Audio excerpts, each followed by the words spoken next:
Tonight, we are covering a case that has shaken the nation and raised urgent questions about police accountability, mental health crisis response, and the dangerous phenomenon of wandering officers. As just hours ago, a Peoria, Illinois jury delivered their verdict in the trial of former Sangamon County Deputy Sheriff Sean Grayson. This is the docket presented by Defense Diaries. I'm your host, Bob Mata, and as always, I am joined by my beautiful and brilliant co-host, Allie. What's up, girl? Hey, babe. Hey, all. And folks, this verdict came after 11 hours of deliberation over 2 days. The jury found Sean Grayson guilty, but of second-degree murder in the July 6, 2024 shooting death of Sonya Massey. Again, not first-degree murder, which the prosecution sought, but second-degree. And I'm going to be honest with you. We're going to explain the legal distinction. We're going to walk you through why the jury reached this decision. But I think Bob and I both believe, as much as we respect the verdict, that this should have been first-degree. And Yeah. Sonya Massey, sorry, babe. I was just saying, yeah, I was just agreeing. Oh. So Sonya Massey was a 36-year-old Black mother of two who called 911 asking for help. She reported a possible prowler outside her Springfield home. She was having a mental health crisis. She needed protection. Instead, she was shot in the face and killed in her own kitchen by the deputy who responded to her call. And tonight, we're going to show you why we believe this should have been first-degree murder. Because it was an execution. That's the simple answer. But this case has everything. Body cam footage that's absolutely shocking. And we're going to give you right now, trigger warning. It is incredibly difficult to watch. It is shocking to the core. I remember when I first saw it, when this happened, I was outraged. Yeah, me too. Imagine. I was outraged. But it's got a defendant with a deeply troubling employment history that somehow didn't disqualify him from carrying a badge and a gun. It's got trial testimony that exposed critical inconsistencies and a verdict that delivered some accountability, but in our view, not nearly enough. Right. So let's set the stage. July 6, 2024. It's around 12:50 a.m. in Springfield, Illinois. Sonya Massey calls 911 again to report a suspected prowler outside her home in Woodside Township. And this is super important context, okay? Because Sonya has been struggling with mental health issues. So in the days leading up to the incident, there had been 3 911 calls made by or on behalf of Sonya. Her mom, Donna Massey, had actually called authorities and specifically said that her daughter was experiencing a, quote, mental breakdown, okay? And pleaded with them. I don't want you to forget this, that her mother said this.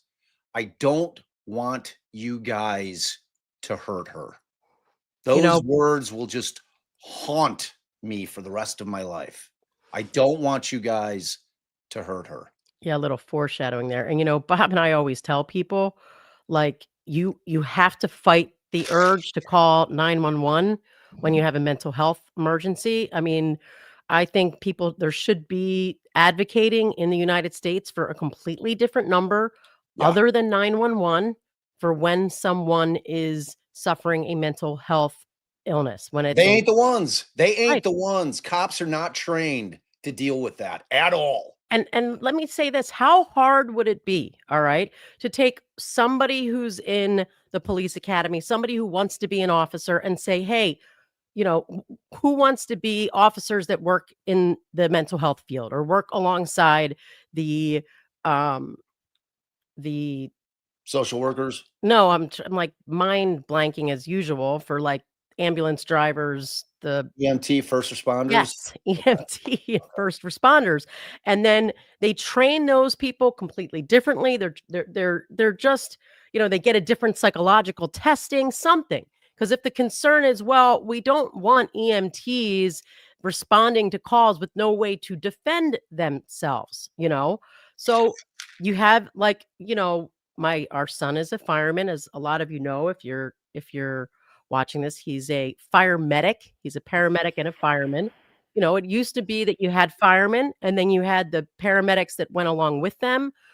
It's the same type of thing. You've got, one police officer or fire law enforcement, whatever you want to call them, assigned to each firehouse that goes out when there's a mental health call, when there's some kind of issue like that.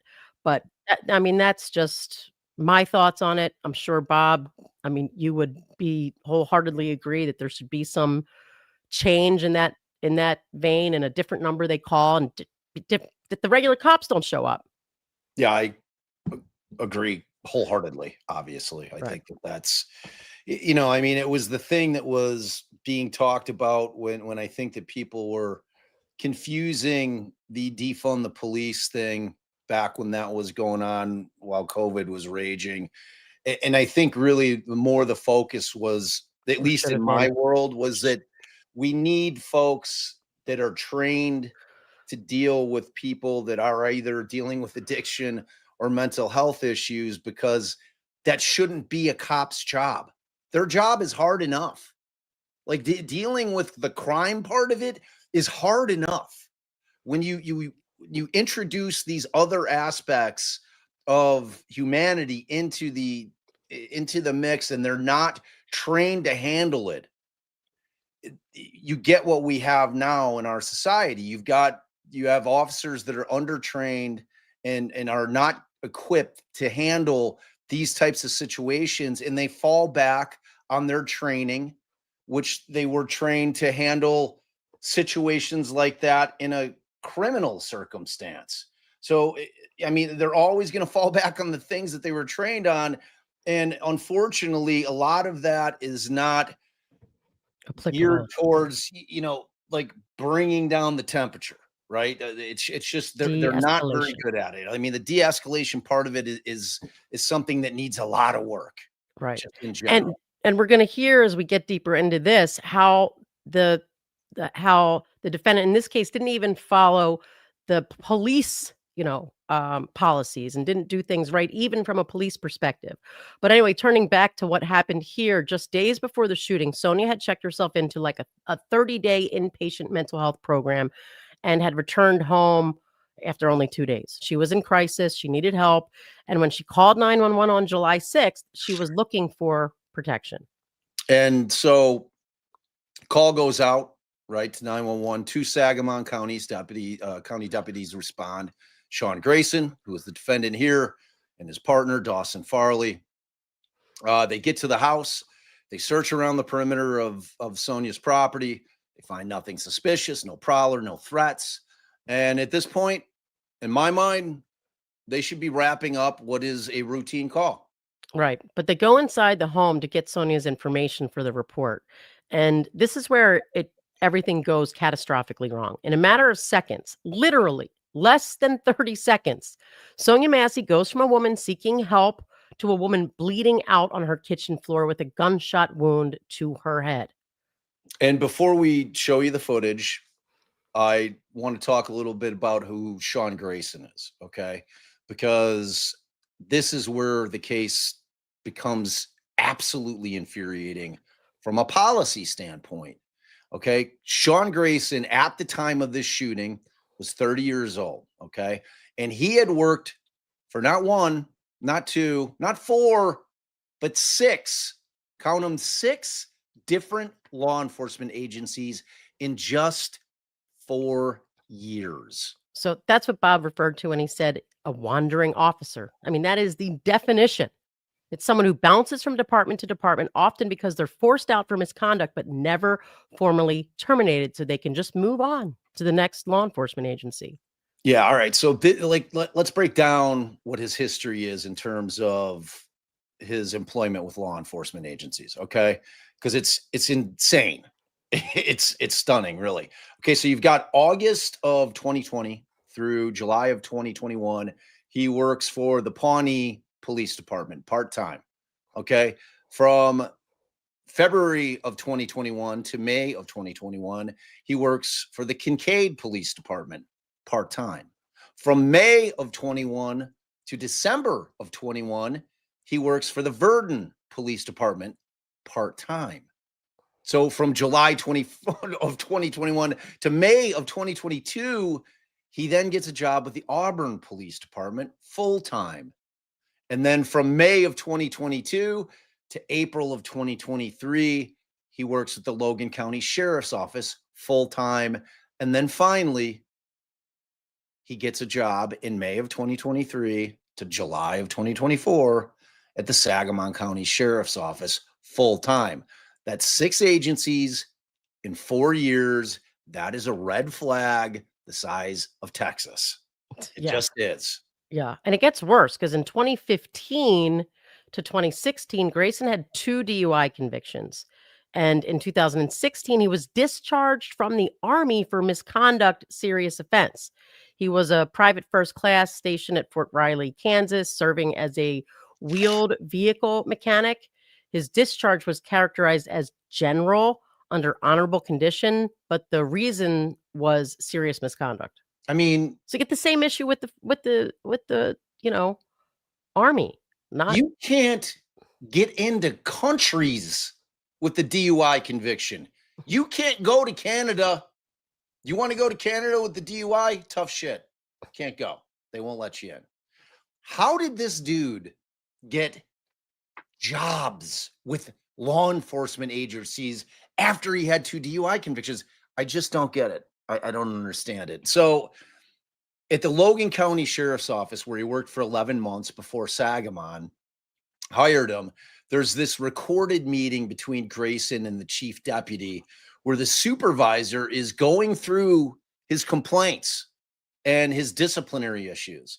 And at one point, the chief deputy asks him, so 7 months on, how are you still employed by us? I mean, at least somebody recognized that this dude should not be a guy. There are just people in this world that should not be police officers. And Right. this dude is one of them. Like, apparently they considered firing for insubordination, failure to follow orders, poor and inaccurate report writing, and there were complaints about inappropriate conduct with a female detainee.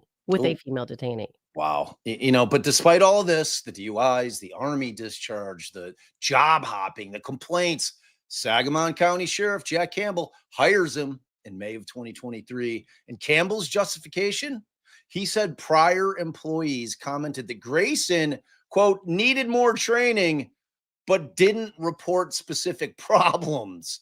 So Campbell also said that Grayson's file included, quote, references from people that I know well. Wow. So translation, good old boys network. Yeah. Right? I mean, there's no other way to look at it. Hey, this kid's good. He's a This good kid's kid. good. He's a good This kid. kid's I know his dad. He's a good guy. Good guy. And I know, like, we live in Illinois, and I don't know if you know, babe, but are all of these towns like right next to each other?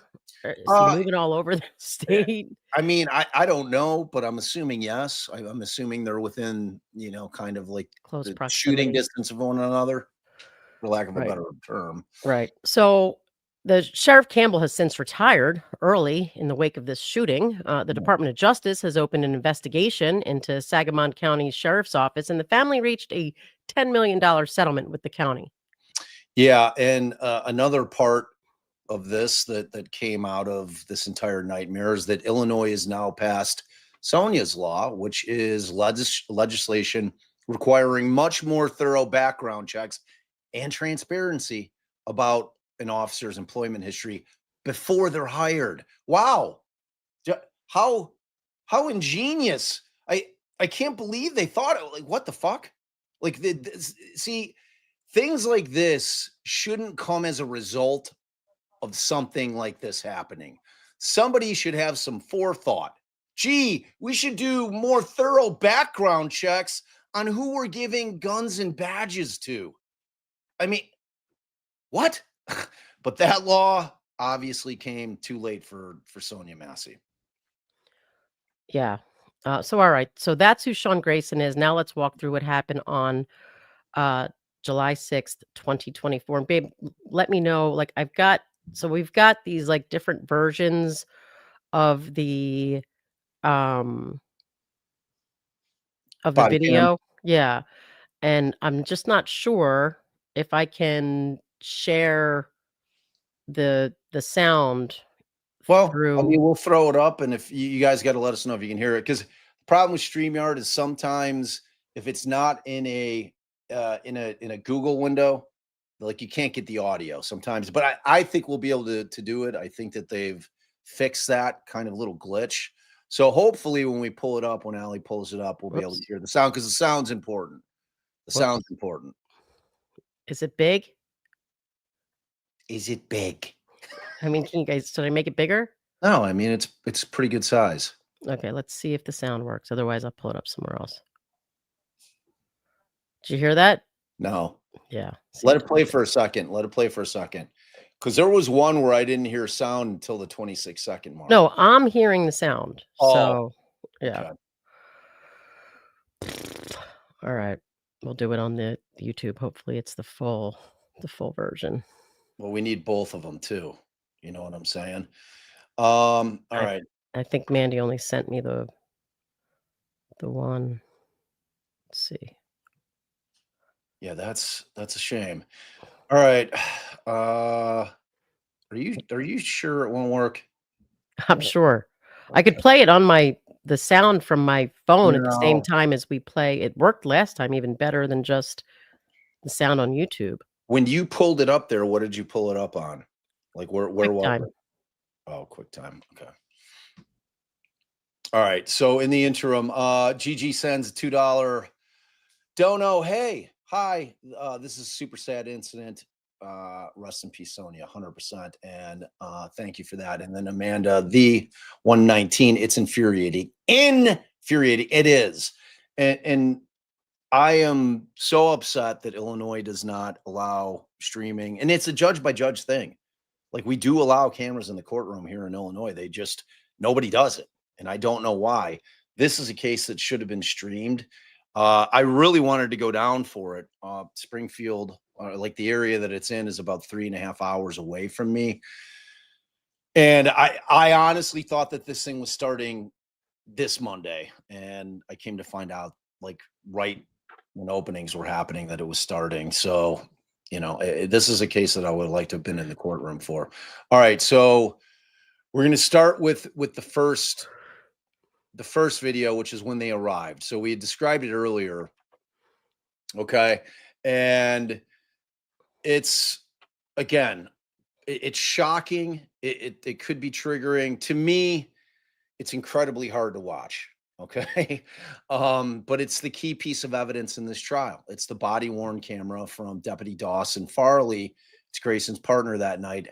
And here's something critical. Okay. Sean Grayson never activated his own body camera. I'm going to repeat that. Sean Grayson, the defendant, never activated his own body worn camera.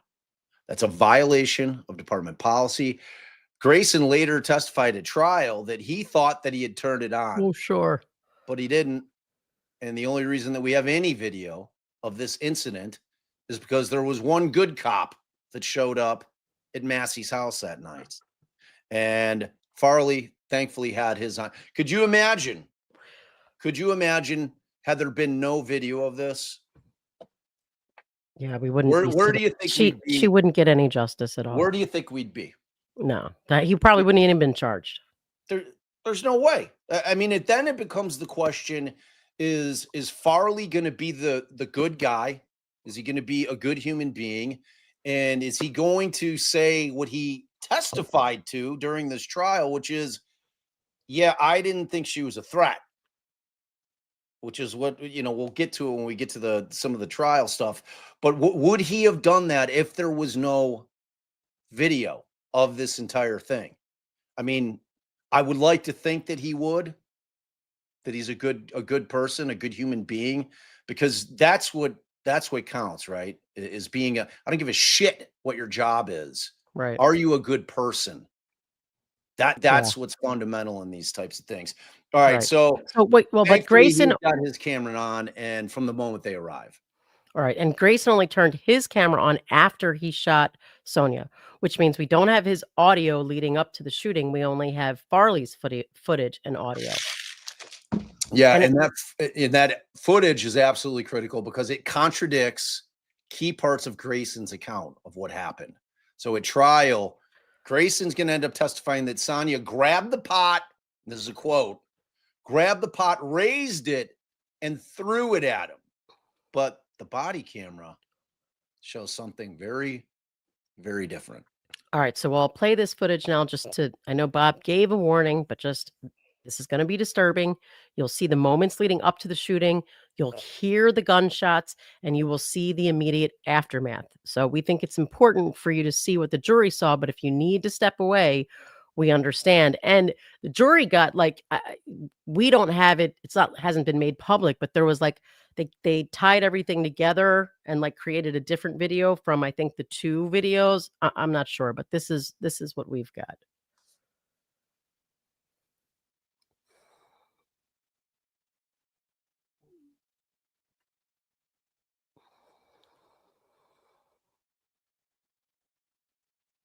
All right, as you can see here, this is when they get there. All right, so they arrive.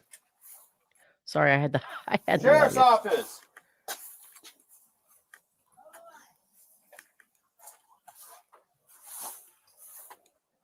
Two houses down.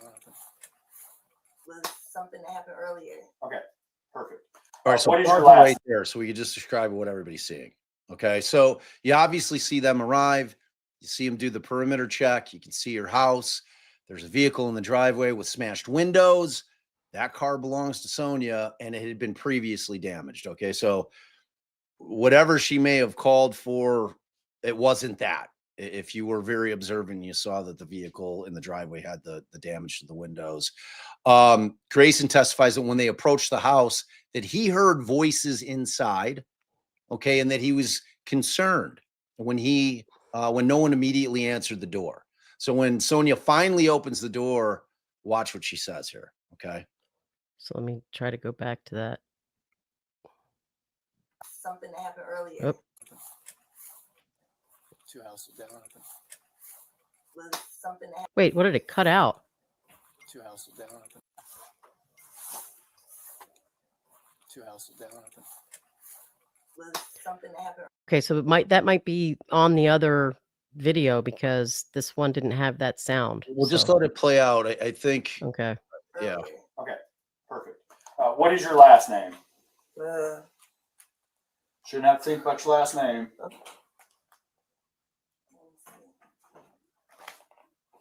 Okay. Huh? Where you going? Away from your hot steaming water. Away from my hot steaming water? Yeah. Oh, I rebuke you in the name of Jesus. Huh? I rebuke you in All right, the name pause of it. No, that's where we got. Okay, so And we're going to let this play all the way through without us talking afterward. we're gonna play it again through in its entirety. But as you can see, the deputies just let themselves right inside the house. Okay, and initially, and this is a matter of seconds, right? The interaction is calm.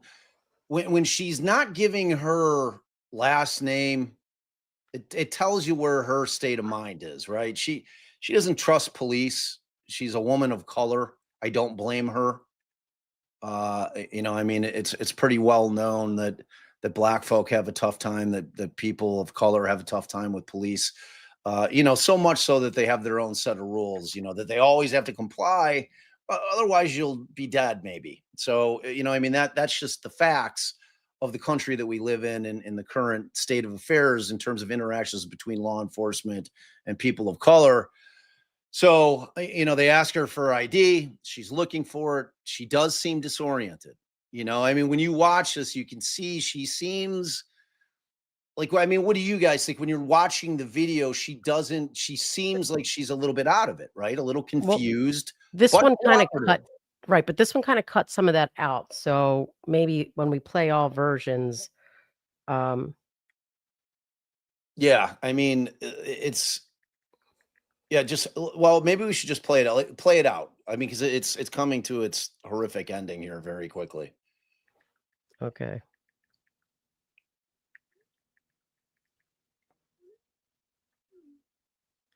So, and think I want before we hit play, I just want everyone to think about how she sounds when she's saying this, because this is something you know, this I rebuke you in the name of Jesus that he took as a threat. So, You and I. You better not. I swear to God, I'll shoot you right in your face. Okay, I'm sorry. Drop, drop, Oh, why are they beeping it? drop. Oh, 19 shots fired. Shots fired! Shots fired! wow. Real quick. Nope, not yet. and it cuts out again. House is cleared. She was the only one. Where's the gun? No, she had a boiling water and came at me with boiling water. You shot her? Yeah. She said she was going to rebuke me in the name of Jesus and came at me with boiling water. Oops.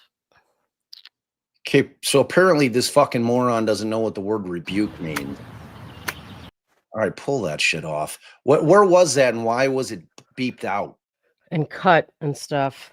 I don't know. I That just version want to let me see if this other one before I pull it up. Otherwise, I'm doing what I said and playing it with my sound playing. Yeah, you really have to hear the entire thing you know, and how it actually went down.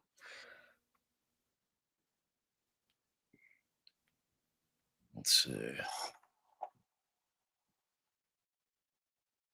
Sorry, guys, just give me a second to make sure this gets everything. Let me mute myself. We can talk a little more. Tell them what to look for again.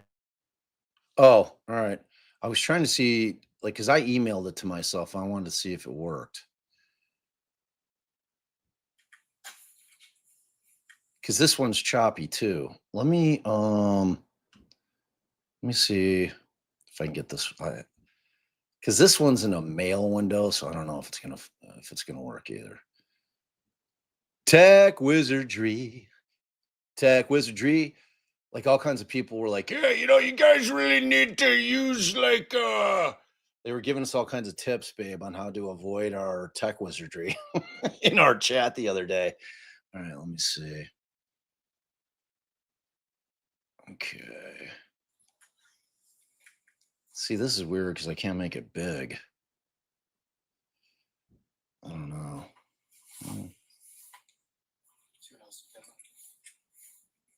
Something that happened earlier. Okay, perfect. What is your last name? I think this one's the good one, babe. I got it. Okay. All right. Yeah. Just talk for a little minute. I want to make sure. Okay. All right. So here's some of the stuff that I want you guys to kind of focus on here. Some of the things that matter. Okay. Again, Sonya's barefoot. Okay. She's wearing, it looks to be her nightgown. Okay. She's in her own home. She tells them about this prowler that she thought that she heard. She's explaining what she calls about. And the deputies at first are doing their job, taking information down for the report. And, you know, so then they get into the house, right? And then they go into the kind of the living room area. And that's when Grayson notices the pot of water on the stove in the kitchen. Okay. And that will be a critical sequence.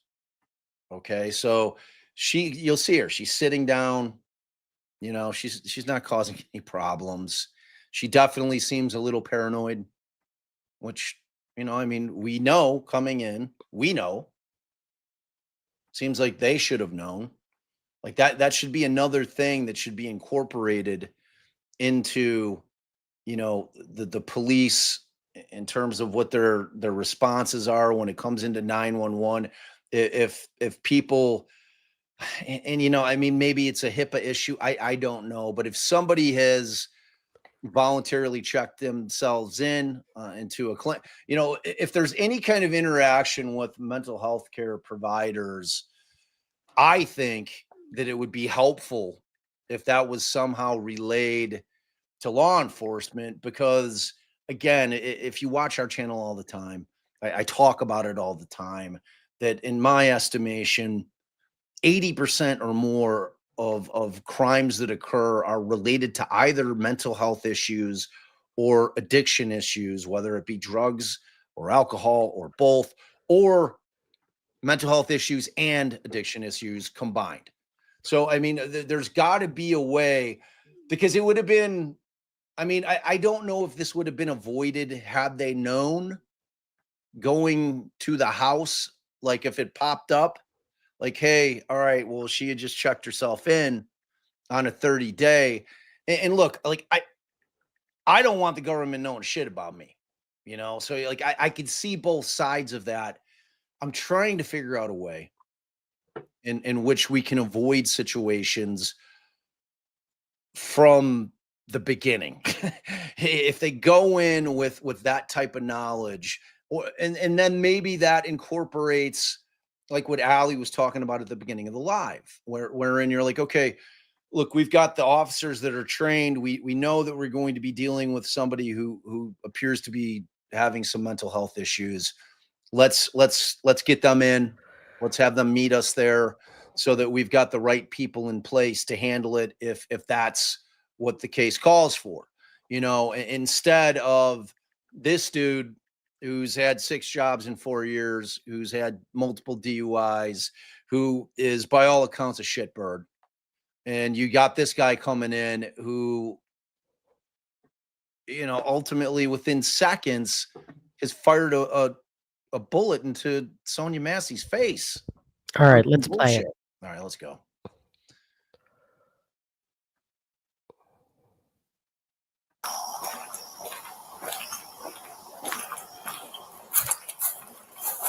We won't pause it this time.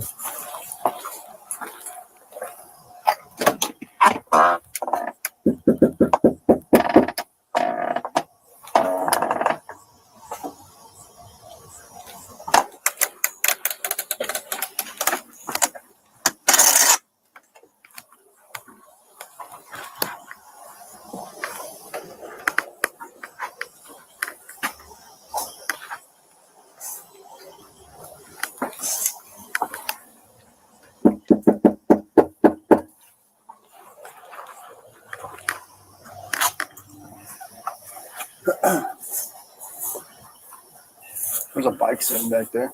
Where? On the back door. I don't know if it's hers. Pause it for 1 second, babe. I'll tap it. All right, if you've come late, Sonya Massey called because she thought that it's about 12:30 at night or 12:30 a.m.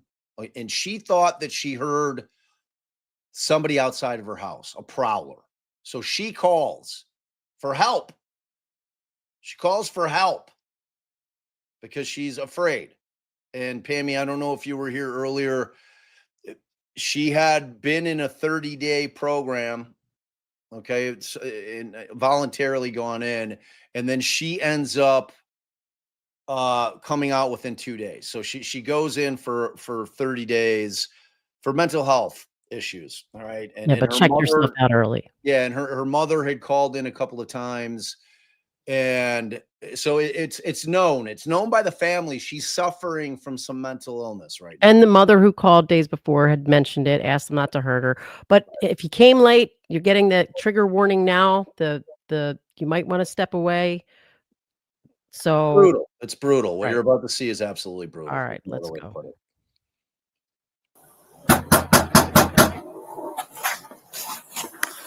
Search warrant.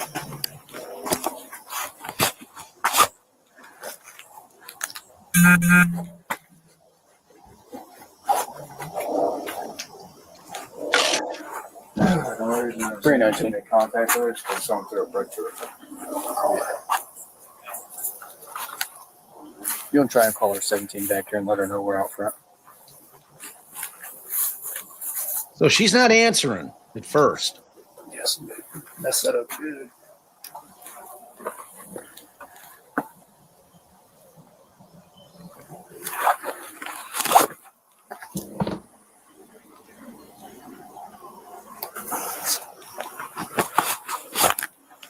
I hear the phone ringing.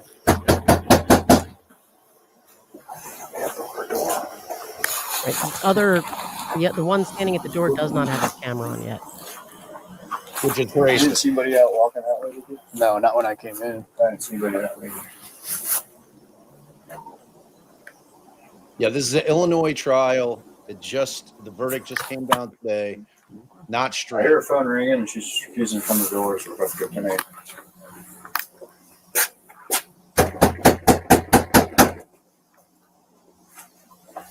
She's dead in there. Why aren't they announcing their office? They do at some point, or they might have already. I didn't hear it. Maybe I missed Is it. this a ring doorbell? I did Yeah, on that another. marked up.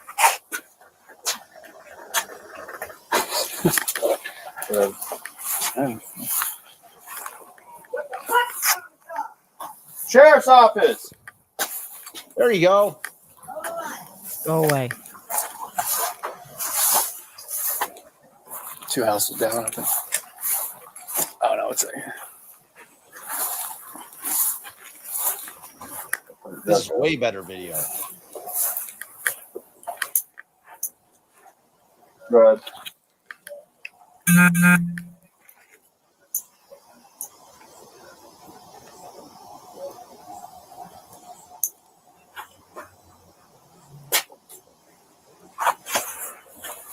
She was yelling inside. Just told us to hold on. You coming to the door or not? All right. Hurry up. Town, bud.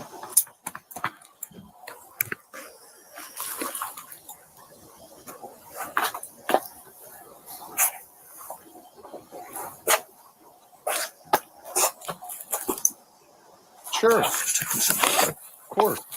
Credit anybody's stuff we're using. Hey, Absolutely. Sheriff's office. The one you called.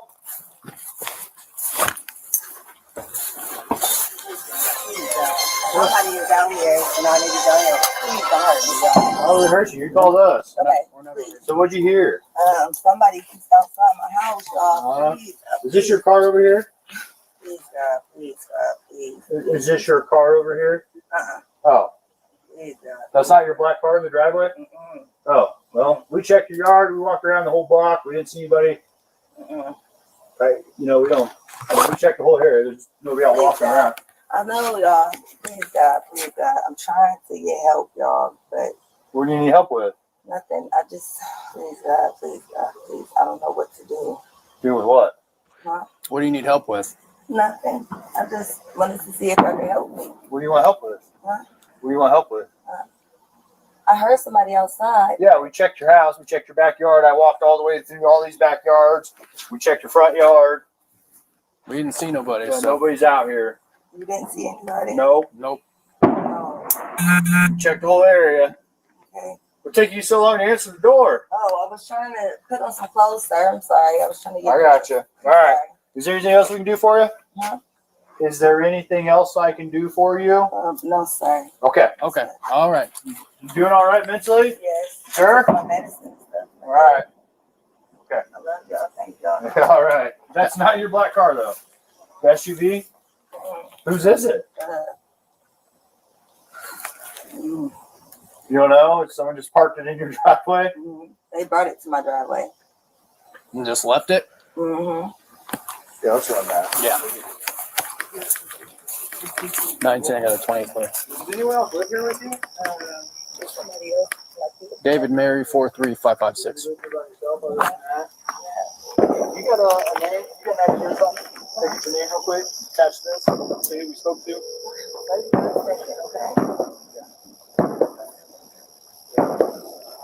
Is somebody shooting guns or fireworks? They don't Oh, seem concerned about it. it's still around the 4th of July. Maybe that's fireworks. Temple.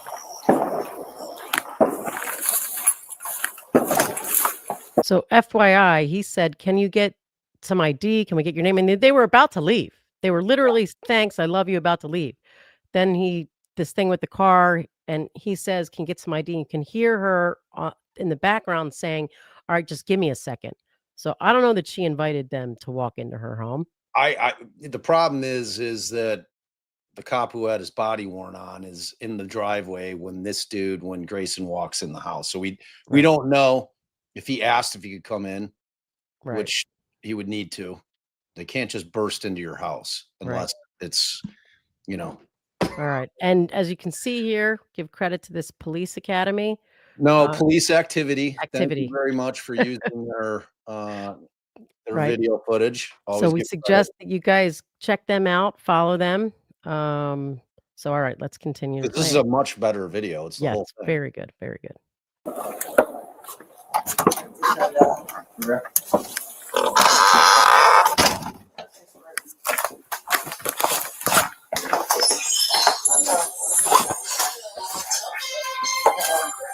They coming back. I know you're already here. Hello?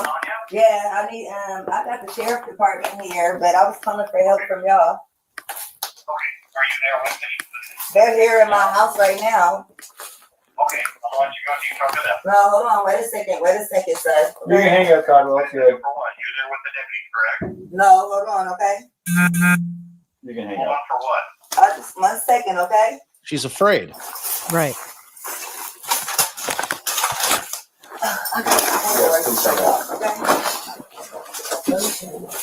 okay? What's up? I got some paperwork. Can you grab that Bible, please? Yeah. Hey, I just need your name so we can get out of here. Was there any damage previous to your car? Previous, yeah, it Okay, was what was the damage? a dent, I believe. What about windows? Oh, it was something that happened earlier. Okay, perfect. What is your last name? Shouldn't have to think about your last name. You're not in trouble. I just need to text. Massey. Huh? Massey. You have an ID? That'd make things so much easier. You just said her fucking last I name. just driver's license will do, and I'll get out of your hair. I want to show y'all my paperwork. I will What? get your paperwork. What paperwork? Okay. I got some paperwork. Well, just from- get your ID real Well, let's quick. get your I'll ID just text you. first, and then One task at a time here. Okay, let me Here, find- grab your ID for me. Okay. Your ID. One task at a time. So let's do an ID, and then you can dig around for your paperwork. I don't know where my ID You is. just in that stack right there, maybe.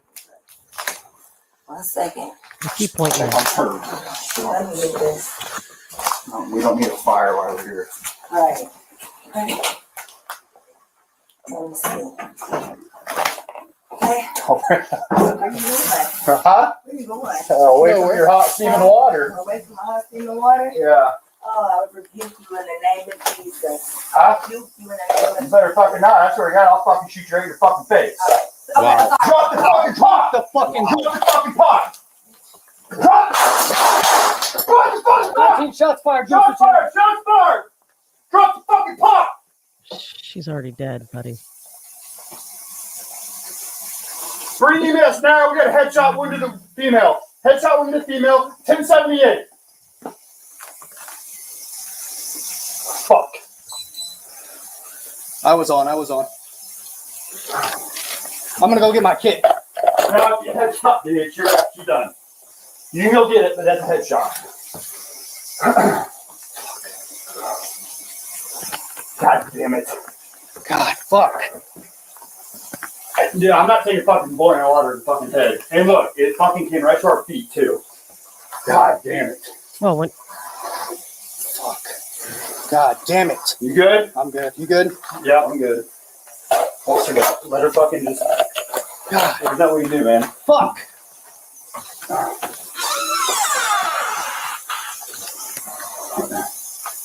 You good?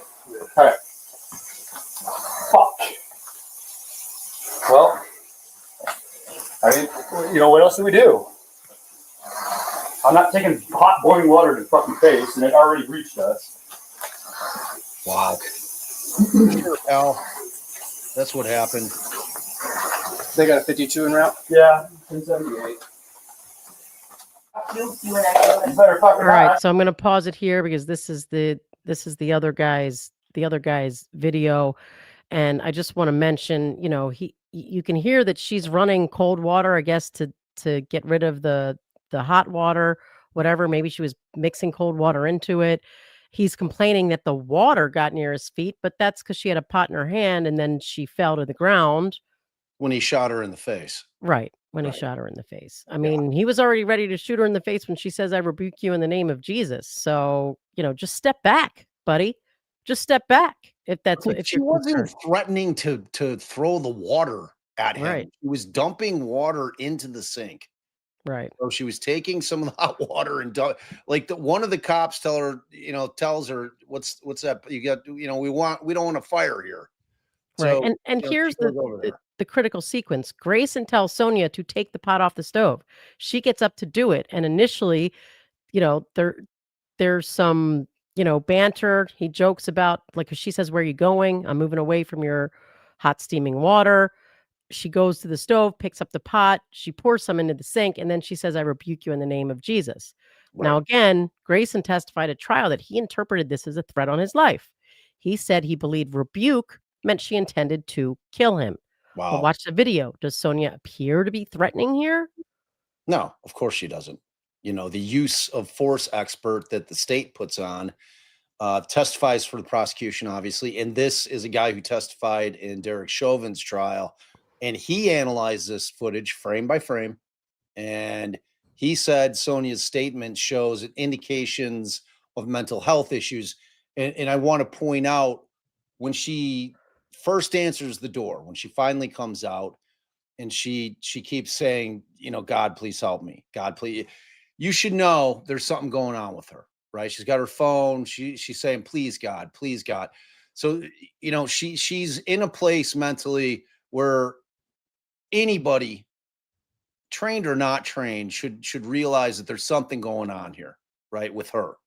Okay, so but Stoughton says that that's indications of mental health issues, but certainly no behavior, and these are quotes from the trial that he testified to, certainly no behavior here to show intent to use the pot as a weapon. Right. I rebuke you in the name of Jesus is a religious phrase. It's something you say when you're afraid of evil or danger. It's a prayer, essentially. She's not threatening him. She's trying to protect herself. But then, and I think that, it's like, after he screams that he's going to shoot her in the face, and she's like, "Okay, please don't." And she's bending down. Like, Right. She's she is hiding. literally saying, "Oh, sorry, don't, please. Oh, sorry, don't, please." Right. And I think the other guy draws his pistol because of the way Grayson reacted, and so he's kind of piggybacking off of Grayson. But Grayson says, as you all heard, "You better fucking not, or I swear to God, I'll fucking shoot you in the face." And that threat is critical because Grayson never included it in his incident report. How convenient. At trial, the prosecutor asks him directly, "You didn't write telling Sonya Massey that you better fucking not, or I'll shoot you in the fucking face, did you?" And Grayson, obviously at that point, because he knows the video exists, had to admit that he didn't include that particular portion of what he said to her in his report. And again, like we said, and we're about to watch the rest of this now, she immediately says, "I'm sorry," ducks down behind the counter. She's covering her face with what appears to be a red, oven mitt. She's complying. She's making herself small. She is terrified. Right. So, all right, let's watch this part now. Sorry, God, I'll fucking shoot you right in your fucking face. Okay, I'm sorry. Drop the fucking pot! Drop the fucking pot! Drop the fucking pot! 19 shots fired. Shots fired! Shots fired! Drop the fucking pot!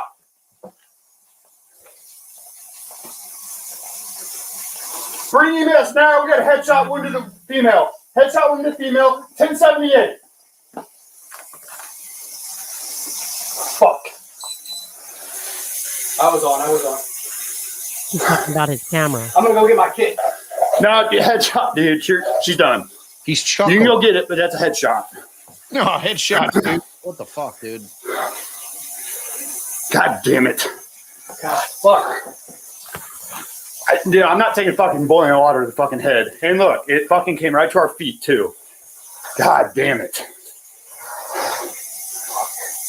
God damn it. You good? I'm good. You good? Yeah, I'm good. Holstered up. Let her fucking just. There's nothing we can do, man. Fuck. Shot 3 times. You good?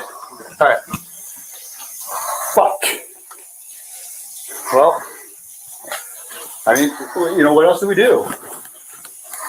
I'm not taking hot boiling water to the fucking face, and it already reached us.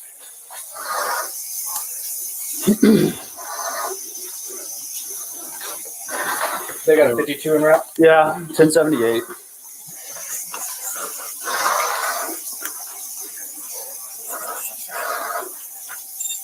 She's still breathing, but she's losing a lot of blood from the head. Well, then why aren't you guys over there trying to stop him? He's still breathing, losing a lot of blood from the head. Why aren't they over I'll go there? get my med kit. I mean, Yeah, hurry, get your med kit. there's not much we can do. I don't know. I mean, I'm not a medical professional, but I would have been grabbing a kitchen rag and holding it.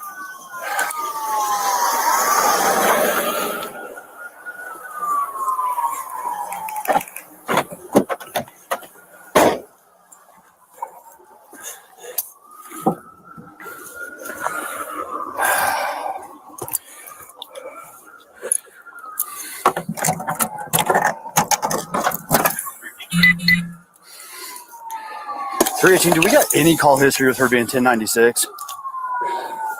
Now you ask.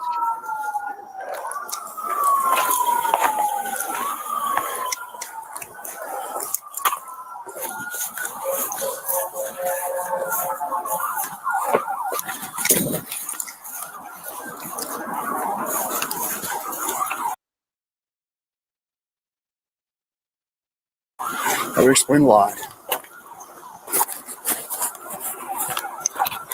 Negative.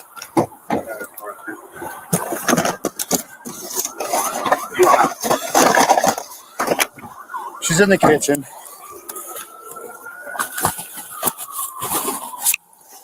Yeah, Grayson's a fucking psychopath. He just fucking shot her. That's what he should be saying. Why does he keep stopping like that? You're muted. I paused it because you were talking. Oh, I'm narrating. I know, but It's like play. it's like hard, it color is hard to hear both at the same time. All right, let's go.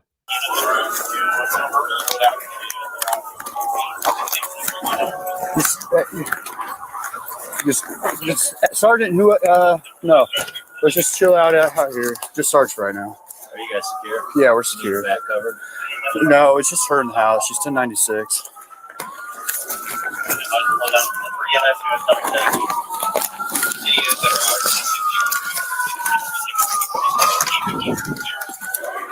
Is there anything you think we can do for her? All right. I'm not even going to waste my med stuff then. Pause it, babe. You want to run down real quick? Nope, not yet. Yeah, 1096 is a mental patient or a person with a mental illness requiring a specific and sensitive approach from law enforcement. Oh, that's what I paused it and said. I must have been muted. Oh, yeah. Yeah. You were I was like, wait, I just told the people that. And then I realized I was muted. So that was what the pause earlier was me trying to tell you guys about the 1096, but I didn't realize I was muted. Hey, great minds think alike. I just want to point out that I felt like the officers' anger, their emotion was more like, now we have to deal with the fact that we just shot and killed this woman. Oh, yeah. I didn't see any remorse. There was no empathy, no remorse, nothing. It's like, oh, fuck. Now we have to deal with a potential bad shooting. Right. And he's trying to cover his ass. Oh, see, yeah, the water's coming by our feet now with the bullshit that she was lifting the pot over her head. The woman's cowering on the floor. It's how they came back with the second degree on this. I don't know. If that was me in that house and I wasn't a cop, and she had invited me in and I had done that, I would have been convicted of first-degree murder. There's no question. Yeah. All right. We'll play And this I out. should be. All right. House is clear. She was the only one. Where's he going? No, she had boiling water and came at me with boiling water. You shot her? Yeah. Came at him. She said she was going to rebuke me in the name of Jesus and came at me with boiling water. That's what all this is. I was standing right here. All right. And that's where she's landed. What do y'all need from us? Just nothing right now. Just hang out there. I wish we could have seen where the pot landed. Not where where he's saying the boiling water landed, but where the pot landed. For me. Thank you. I'm sure it's right by her feet.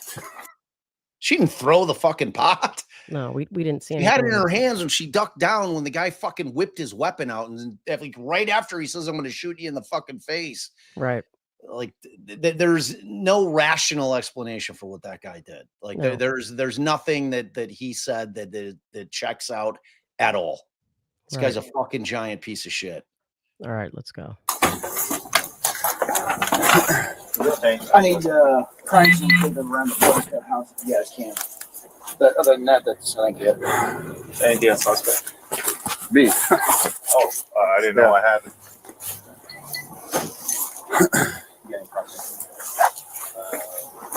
Yeah, I'm good. This fucking bitch is crazy.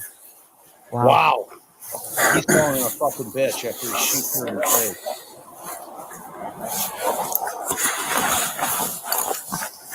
He's got tape. I think I got to roll. They got something coming up.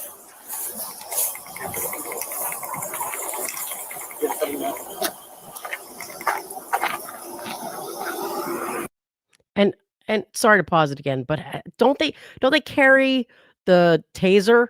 You know, like why are you shoot first, not tase first?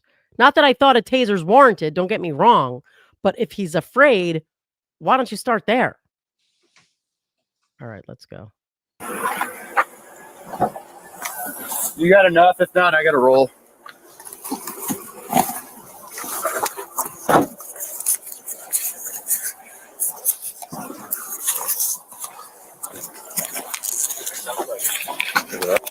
Yeah, I'm running across the front here. Where do you want it? I just around the house. You guys can go inside. Okay. Red bottom.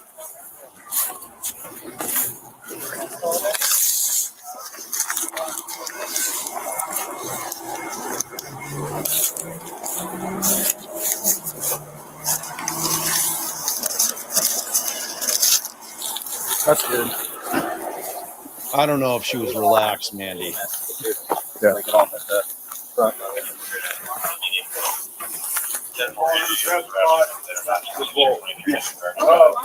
Find a blue blood for the cup. All right. Let's cut to the garbage cans. Yep.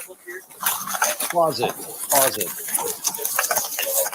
And Okay, Mandy, if you I can just wanna star be your clear. hold on, babe. If you can star your police activity link so I can put it back up. Go ahead, babe. Sorry. Yeah, I want to be clear. He didn't say she's crazy. What he said is the fucking bitch was crazy. It's a big difference. Yeah. It's a big fucking difference. It goes to the It's whole not she's lack of crazy. remorse. It's fucking bitch is crazy. This dude is a fucking animal. And this dude, when is sentencing on this? Tracy, do you know? Yeah, Because I'm fucking going for sentencing. We And if have this it guy for. doesn't get huge years, I'm fucking gonna be outraged in that courtroom. This guy needs to go away. That guy's a fucking monster. Everybody should be sick to their stomach watching this.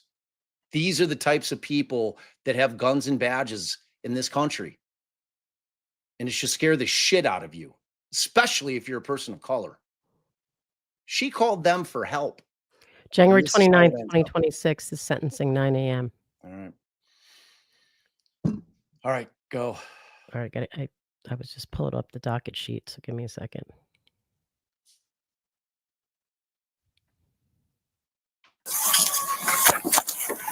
Send it coming out.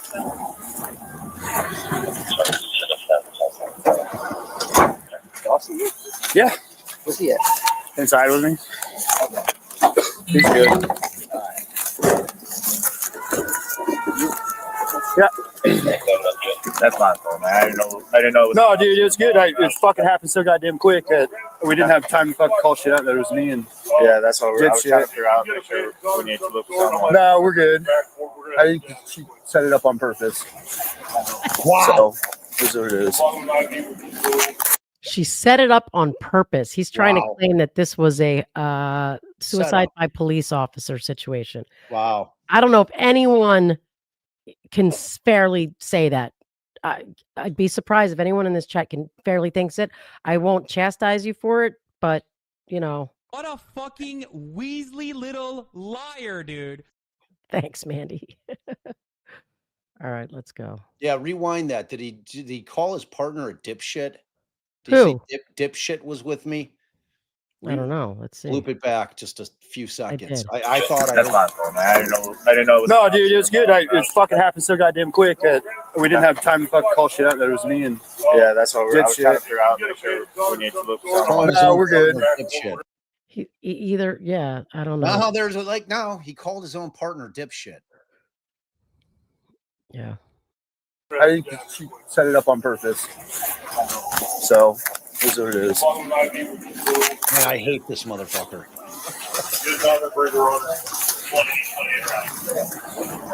He said don't go in. I have fucking choice. Try not to move that bag. We'll take her out on a backboard so you don't have to move back.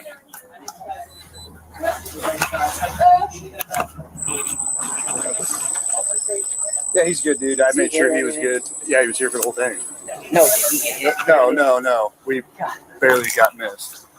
Okay. He barely got this. I'll holler at him later.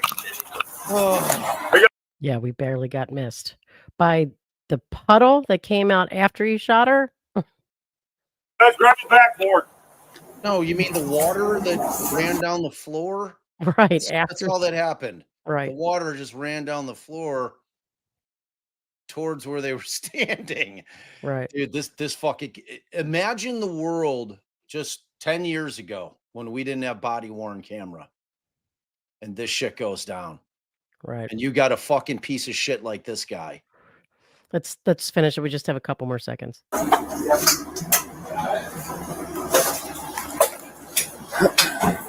We're quiet on this one.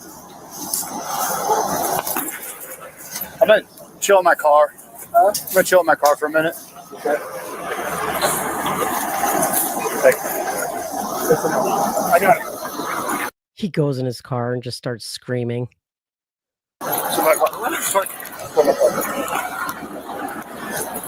Yeah, the guy who said dipshit was the shooter. Yes. Camera's off. He Now called then- his partner a dipshit, Sean Grayson. Right. And there you go. Support police activity. So there's that there. Yeah, give him the love. Give him the Yeah. love. Because their video was superior to anything else I'd seen. It's the whole thing. All right. So yeah, and I heard there were definitely 3 gunshots. So he fired 3 times. 3 times. One bullet strikes Sonya just above her left eye. She falls from this point on. Sonya Massey is dying on her kitchen floor. And the entire sequence from I rebuke you in the name of Jesus to Grayson firing takes approximately 29 seconds. It felt like That's a lot shorter than that. It felt like 2 the blink- seconds. the blink of an eye. Yeah, I'm not sure that that's accurate actually. Yeah, I mean, I think it's from when he says I'm going to shoot you in the fucking face. That might be 29 seconds from there. No, because she said that before that. There was no 29 seconds, but whatever. No, it's after.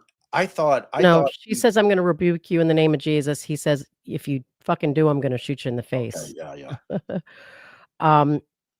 And you hear Grayson telling Farley, dude, I'm not taking fucking boiling water to the fucking head. He's justifying the shooting immediately.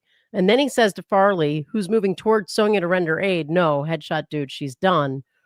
And then you can get it, but it's a headshot, discouraging his partner from getting a medical And he kit. chuckles when he says it. He's like, "No, dude, a headshot, dude." Like he's real proud of himself for the fucking headshot. I mean, like that weird chuckle. Like if I was sitting on the jury and I heard the chuckle when he's saying that, I'd be like, "Oh, hell no." I just, yeah, we're gonna get into it. We're gonna get into how he ends up getting convicted of second degree as we go through this. But so that part's huge about him discouraging, because the prosecution argued that Grayson not only failed to render aid, which is a requirement under the department policy, but he actively discouraged his partner from helping Sonya. Now, I guess I didn't see this, that he ignored him and he got a dish towel and did apply pressure to Sonya's head, the other officer, Farley. And then, as we saw, Grayson eventually went and got his medical kit, but then tells Farley, we don't need it. I'm not even gonna waste my med stuff, is what he says. And then he throws his medical kit on the floor. Yeah. And then so ultimately Sonya dies from that gunshot wound to her head. The autopsy confirms she was shot once, just before the left eye. The bullet was fatal. And later in the video, you can hear Grayson talking to another cop who arrives on the scene, and listen to how that story went and how it evolved. He's saying, she had boiling water and she came at me with boiling water. She said she was going to rebuke me in the name of Jesus and came at me with boiling water. Yeah. And the came at me part, that phrase does appear in his incident report, but that's not what the video shows. I mean, the body cam footage did not show Sonya advancing towards Grayson with the pot raised in a throwing motion. Yeah. And so his partner, dipshit, Dawson Farley, testified at trial that Sonya never did anything that made him feel threatened at all. He said, quote, "She never did anything that made me think that she was a threat. It was essentially the defendant's actions that raised my sense of awareness." And that's what he testified to at trial. Farley said that he feared for his safety initially because of the hot water, but he never felt that Sonya was attacking them. Right. And I mean, that's what it felt like when I was watching it, that like he pulled his gun, like he was responding to Grayson escalating everything and, reacting where, the way he did. And Farley never fired his weapon. He drew it again, I think only because Grayson did, but he didn't shoot it. Yeah. And obviously at trial, that body camera footage was the centerpiece of the prosecution's case. I mean, the video don't lie. The video don't lie. The jury watched it during opening statements. They asked to see it again during deliberations. They studied it carefully. And ultimately, they had to decide, was Sean Grayson justified in shooting Sonya Massey? All right, so let's talk about the trial. All right. So it began on October 22nd, 2025 in Peoria, Illinois. The case was moved from Springfield, which is where this all happened, because of intense publicity and the need for an impartial jury. The jury was composed of 9 women and 3 men with 1 black juror. Only 1 black juror. Wow. So Grayson was originally charged with 3 counts of first-degree murder, 1 count of aggravated battery with a firearm, and 1 count of official misconduct. Before opening statements, the prosecution dropped the battery and misconduct charges, so the jury was focused solely on the murder charges. Right. They didn't want to give the jury, like, if they're struggling over murder, that they're like, okay, fine, not guilty on murder, but guilty on aggravated battery. They didn't want to give them the Karen Reed out. No. Where they added, okay, let's throw the DUI in there just so they can hang their hat on something. So they dropped that. Right. The prosecution's theory, laid out by Sangamon County State's Attorney John Milhisser, was pretty straightforward. Grayson killed Sonya Massey without lawful justification because he was angry and couldn't control the situation. He told the jury this was senseless murder and that Grayson let his emotions dictate his actions, neglected his training, and let Sonya bleed to death. The defense was led by a guy named Daniel Fultz. And he argued that what happened was, quote, a tragedy, but not a crime. Fultz's theory was that Grayson's use of deadly force was justified to prevent harm. He told the jury that Sonya initially complied by putting the pot down, but then she reacquired the pot, stood up and threw it in his direction. And that's when Grayson fired. Again, it's not what the video shows. Right. I mean, the angle and the timing don't support that account, but let's, go through the key witnesses. Yeah. So obviously his partner, dipshit, Dawson Farley, took the stand and testified that Sonya never appeared threatening to him, said that Grayson's actions raised his awareness, not Sonya's.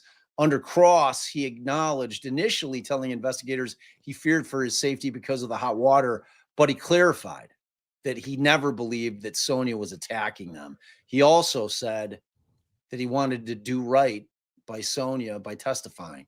Right, because it sounds like he knew he didn't do right in his initial statement, that he kind of sounds like he's like, I kind of added that shit, that I was feared because of the hot water. Look, the reality is that in these situations, cops are typically going to back their partners. That's what they do. Thin blue line, baby. In that, in that circumstance, there's two cops in there.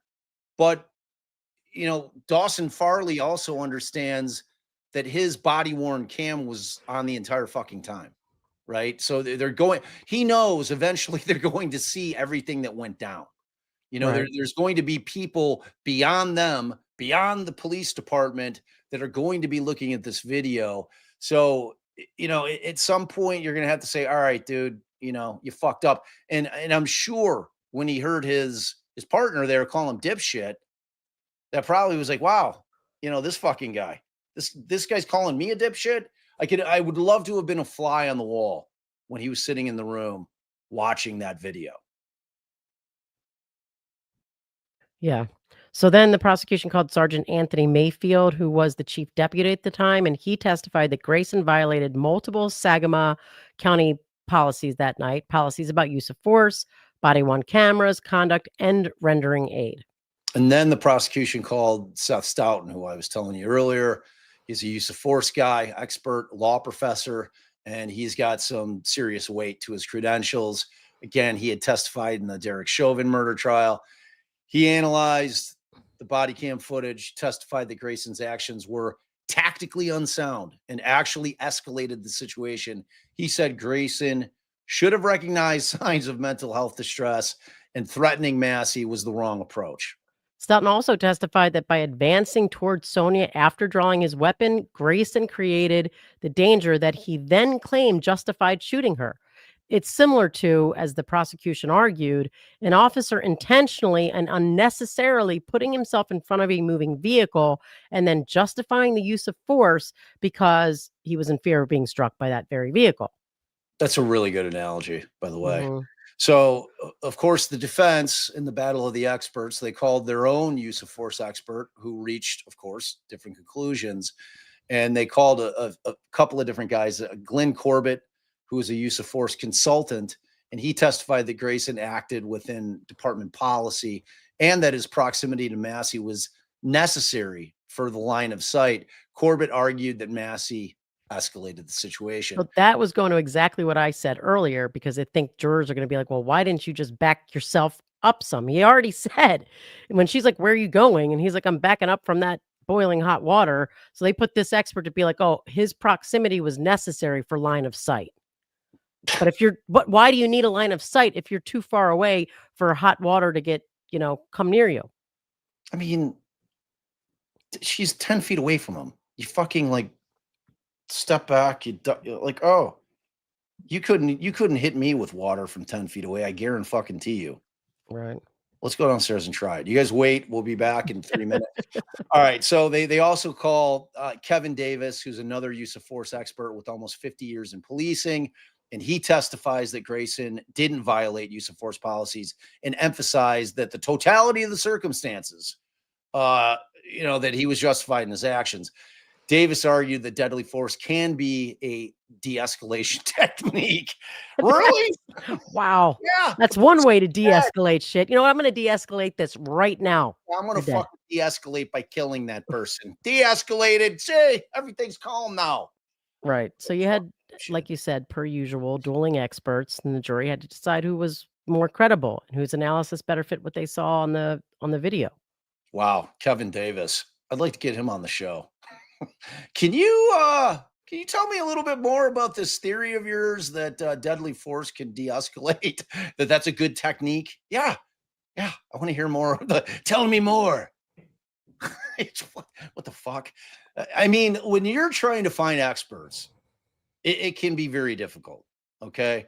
Because you're going to have situations, and we've had cases where criminal cases where I was trying to find a doctor. I was trying to find a doctor that was going to look at a certain injury that took place, and I wanted them to reach a certain conclusion. And I had a very, very difficult time finding any doctor that was willing to say, hey, because I didn't want to lead the doctors. I said, I'm going to send you some pictures, and I want you to give me all the possibilities of what could have caused this particular injury.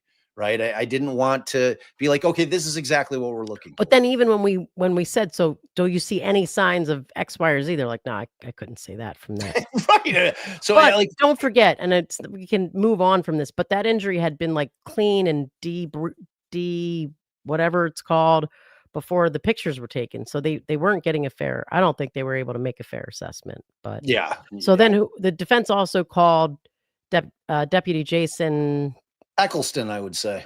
All right, who arrived on scene after the shooting. He testified that he found Grayson panicked, and he advised Grayson not to speak, to turn off his body cam. And that's significant because it shows consciousness of guilt, or at least awareness of the shooting that was going to be a problem. So then, of course, the moment everyone was waiting for, Sean Grayson took the stand in his own defense, and he testified for about an hour. He wore a dark suit and a striped tie. He spoke authoritatively, making eye contact with the jury. Authoritatively. Yes, he did that. Making eye contact with the jury, as they do, like talking to the jury instead of, just the courtroom. And he walked through his version of events, again, claiming he believed Sonya was going to throw the boiling water at him after she said, "I rebuke you in the name of Jesus." I mean, did he testify that he's a fucking idiot because he doesn't know what the word rebuke means? I guess so. No, I mean, did he? Like, I'm curious. Like, that would have been one of the things that I would like to have been in the courtroom to hear. Oh, well, I'm a fucking moron and I don't know what the word rebuke means. So he also testified that he perceived the statement as a threat to his life. He said he drew his gun because, quote, "We are trained to use force that will gain compliance." I don't know how a stun gun wouldn't gain compliance. Okay, well, when you shoot somebody in the head and they die, that's not compliance. That's dying. Right. So he explained that he didn't use his taser. Here you go, babe. Because he wasn't sure if it would work on Sonya's clothing, saying, "I didn't want to take the chance of the taser malfunctioning." Wow, that is ridiculous. That is just fucking ridiculous. Some might say ridiculous. Yes. Yes. So he stood up in the courtroom and demonstrated Sonya's posture holding the pot. He claimed she raised it above her head in a throwing motion. He told the jury he matched her threat level. But then came good old cross-examination. And the prosecutor, well, he was surgical. And he immediately went after the inconsistencies between Grayson's testimony and that darn written report of his. Again, and we mentioned it earlier, like he didn't write in there that he told Sonya Massey, "You better fucking not or I'll shoot you in the face." Did you? And Grayson admitted. No, I'll shoot you in the fucking face. Right. And Grayson admitted that he didn't. Words matter.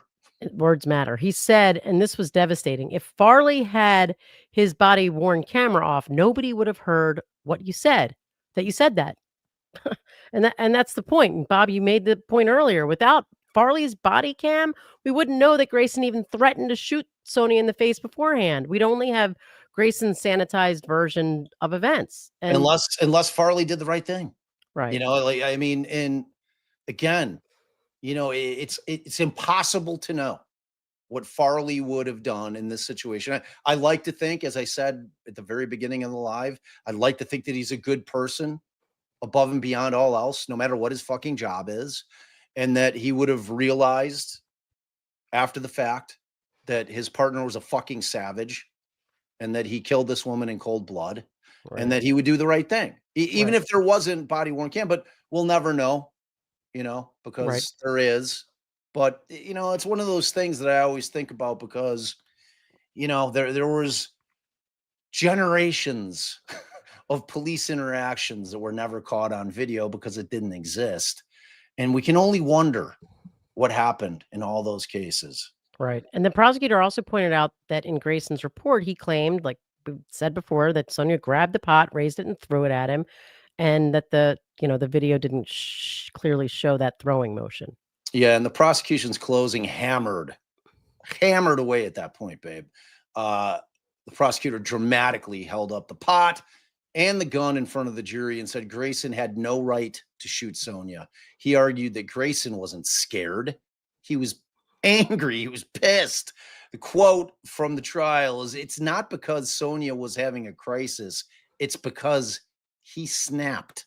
Right. And then the defense closing argument urged the jury to see things from Grayson's perspective in that moment. And he said, you are not here to decide whether or not Sean Grayson followed every single policy, every national best practice, every policing principle that the experts believed he should have followed. That's not what we are doing in this criminal court today. Yeah, that's really interesting framing. Yeah. And Yeah. Foltz was essentially conceding that Grayson may, in fact, have violated policies and best practices, but arguing that doesn't make it a crime. Look, yes, he violated policies, but that doesn't mean it's murder.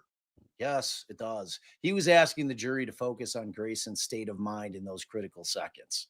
Yeah, the defense attorney emphasized that Sonya initially put the pot down, but then escalated the situation when she picked the pot back up, stood up, raised it overhead, and began to throw it.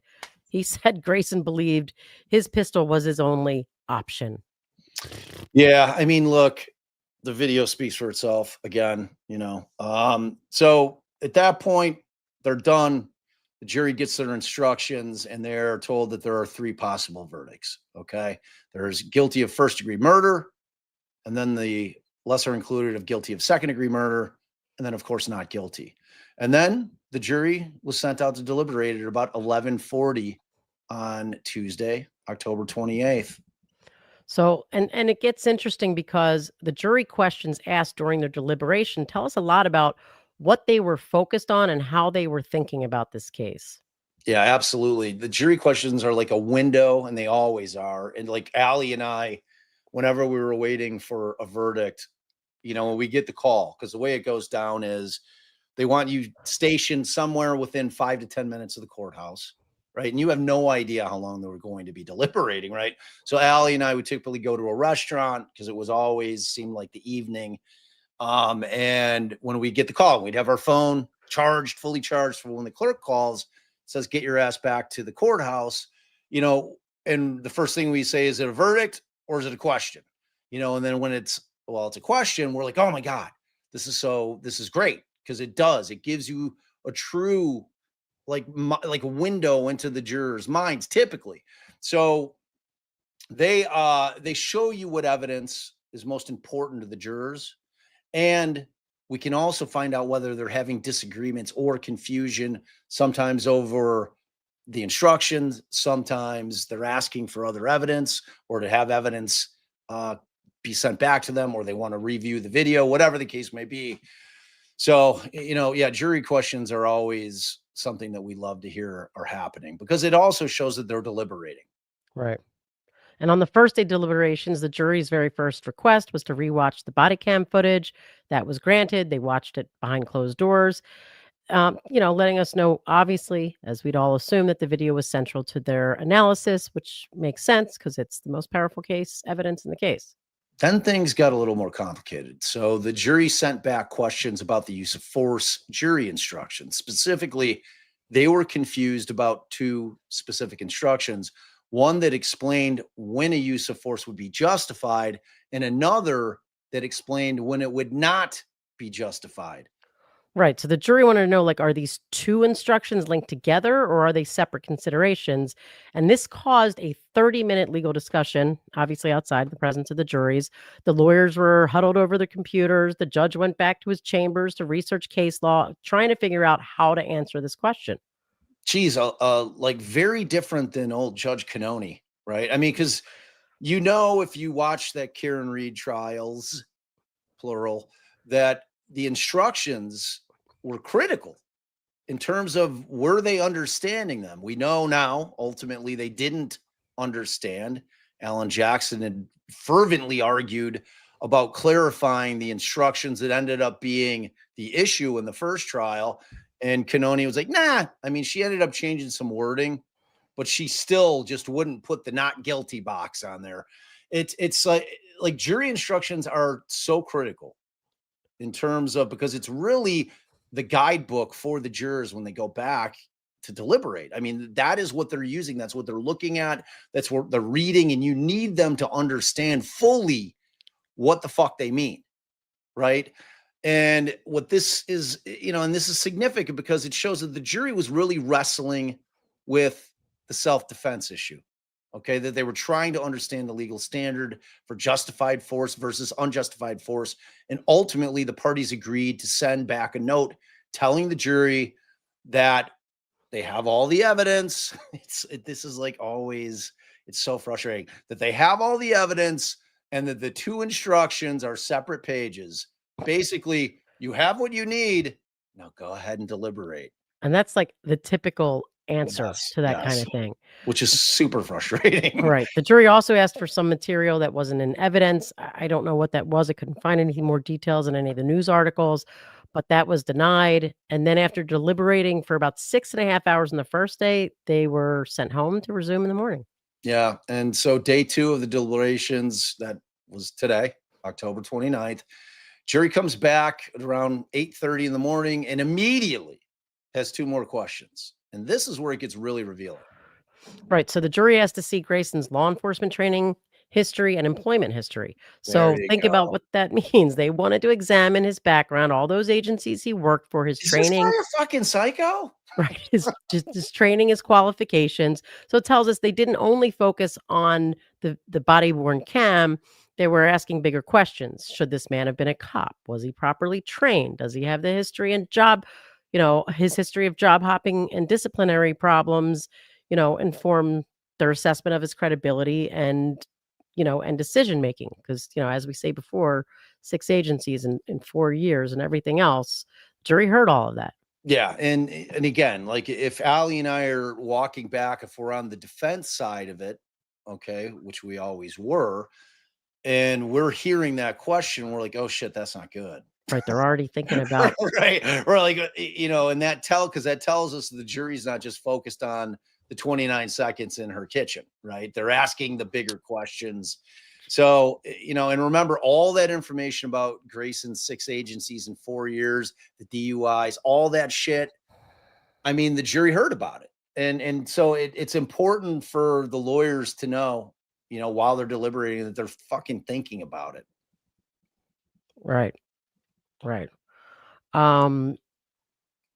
So it also suggests that some of them were thinking about whether they believed his version of events and whether his claim for fear was reasonable. But yeah, we definitely would have been worried. Like, are they already looking at justification? Does that mean they think he's justified? But really it could have meant either way, but we would have been like talking about it. Right. But the jury asked to see another exhibit. Again, the reporting doesn't specify which, but they were given whatever it was. They were, whatever else they requested at that second day. Yeah. And then at about 2 p.m., after 11 hours of deliberation over those 2 days, the jury sent word they had reached a verdict. And then at 2:28 p.m. on Wednesday, October 29th, the verdict was read in open court. Yeah. And before we talk about the verdict and why we disagree with it, I want to make sure that everyone understands the legal framework that the jury was working with here. Okay. Because to understand why we think they got it wrong, you need to understand the law that they were applying. All right. And here's something that might surprise people. Sean Grayson was not specifically charged with second-degree murder. He was charged with 3 counts of first-degree murder. So, people think, how did the jury convict him of second-degree murder? Now, a lot of people who follow cases know this. They've seen it in other cases, but it's, lesser included offenses. And under most state laws, the jury can consider to convict on a lesser degree if that crime is included within the elements of the charged offense. So second-degree murder is a lesser included offense of first-degree murder. So it was included in the jury instructions, even though he wasn't formally indicted with it. And, it's a strategic move of the defense. They advocated for it, but I think the prosecution ultimately asked for it as well. And it gave the jury like a middle ground, a compromise verdict. Which is what this was. I mean, there's no other way to look at it. I mean, we don't know what's going on back there for 11 hours. I mean, there could have been a couple of people that were like, No, I "Oh, think it was man," justified. right? It's like, you never know what she's gonna do with that fucking water, bro. Like whatever, and so I can. It's easy to kind of point the finger at the prosecution on this thing and say, well, that was a fucking huge mistake. Like you should never have allowed for them to, have that compromise available to them. And, but the problem from that side of it is maybe we're ending up with a hung jury, and where you've got a couple of people on the other side of it that are just not going to go for first degree murder because they just don't think that it met the elements of it, So without it, the jury would have faced an all or nothing choice. Ultimately, either convict on the first degree murder or acquit completely. The defense didn't want to risk a total loss, so they pushed for the lesser includer. And in my view, the strategy worked a little too well. All right, so let's look at the actual statutes. And I'll pull up the first degree murder statute first. Whoops.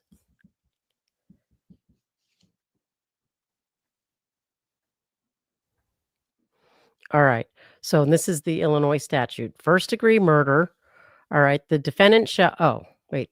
This is the sentence, which is also important. But I meant to pull up the actual status. Statute. Yep. I keep getting like people's things instead of the actual statute.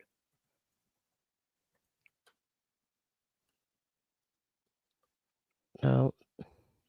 Here we go. Okay. All right. First degree murder. A person who kills an individual. Wait, it's not up though. You didn't. Oh, sorry. There you go. You did it.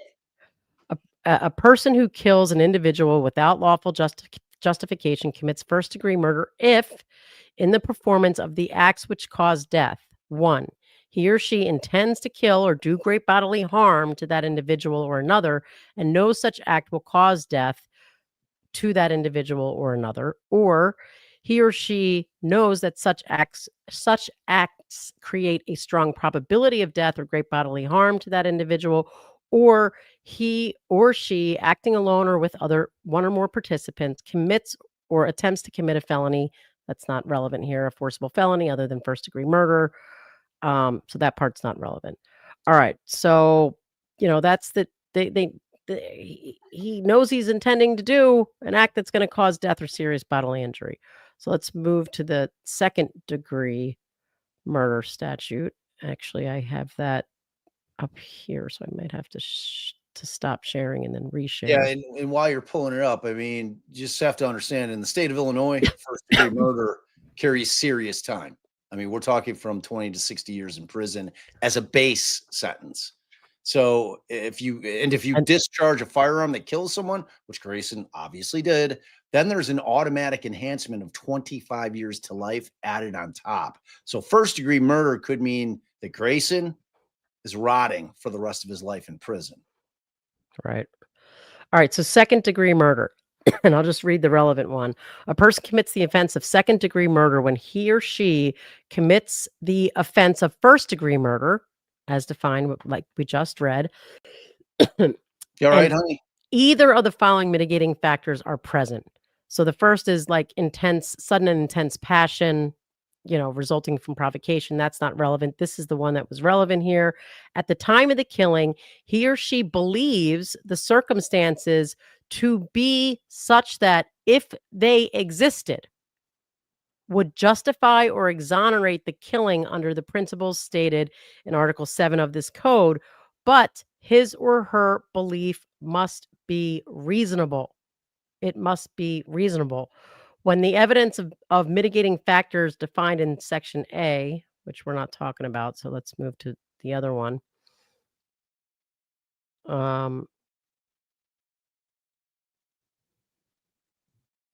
Okay, so yeah.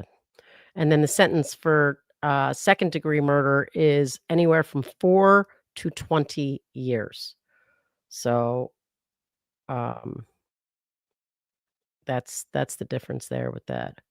Yeah, and just so you understand, the important parts are that you've committed first-degree murder because you intended to kill, but you believe that you were acting in self-defense. But and again, this is how you find them guilty under the statute.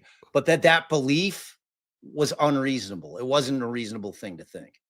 So Right. that's how they ended up landing on this thing. Right. So But here's the scary part, babe. Like you said, there's a range of 4 to 20, but second-degree murder, you're actually probation eligible. And you know what that means, kids? That means this dude, that the judge, if he's so inclined or she's so inclined, could say, you know what? This guy's a cop. It was a weird circumstance. He's going to have this, felony charge hanging on him. I'm not going to put him in. I'm going to give that's him never happening. I'm going to give him 10 years. I'm going to give him 10 years probation. I'm just saying it might not, but Right, it could. So, well, let's break down the other huge difference here. We say 4 to 20 years in prison, but you can get day for day sentencing for second degree murder. So you do 10 years on 20 years. But compared to first degree, which could be even a potential life sentence, but let's say it was 60 years or 60 plus the 25, whatever it was, you have to serve the whole sentence. You don't get day for day credit on first degree murder. Yep.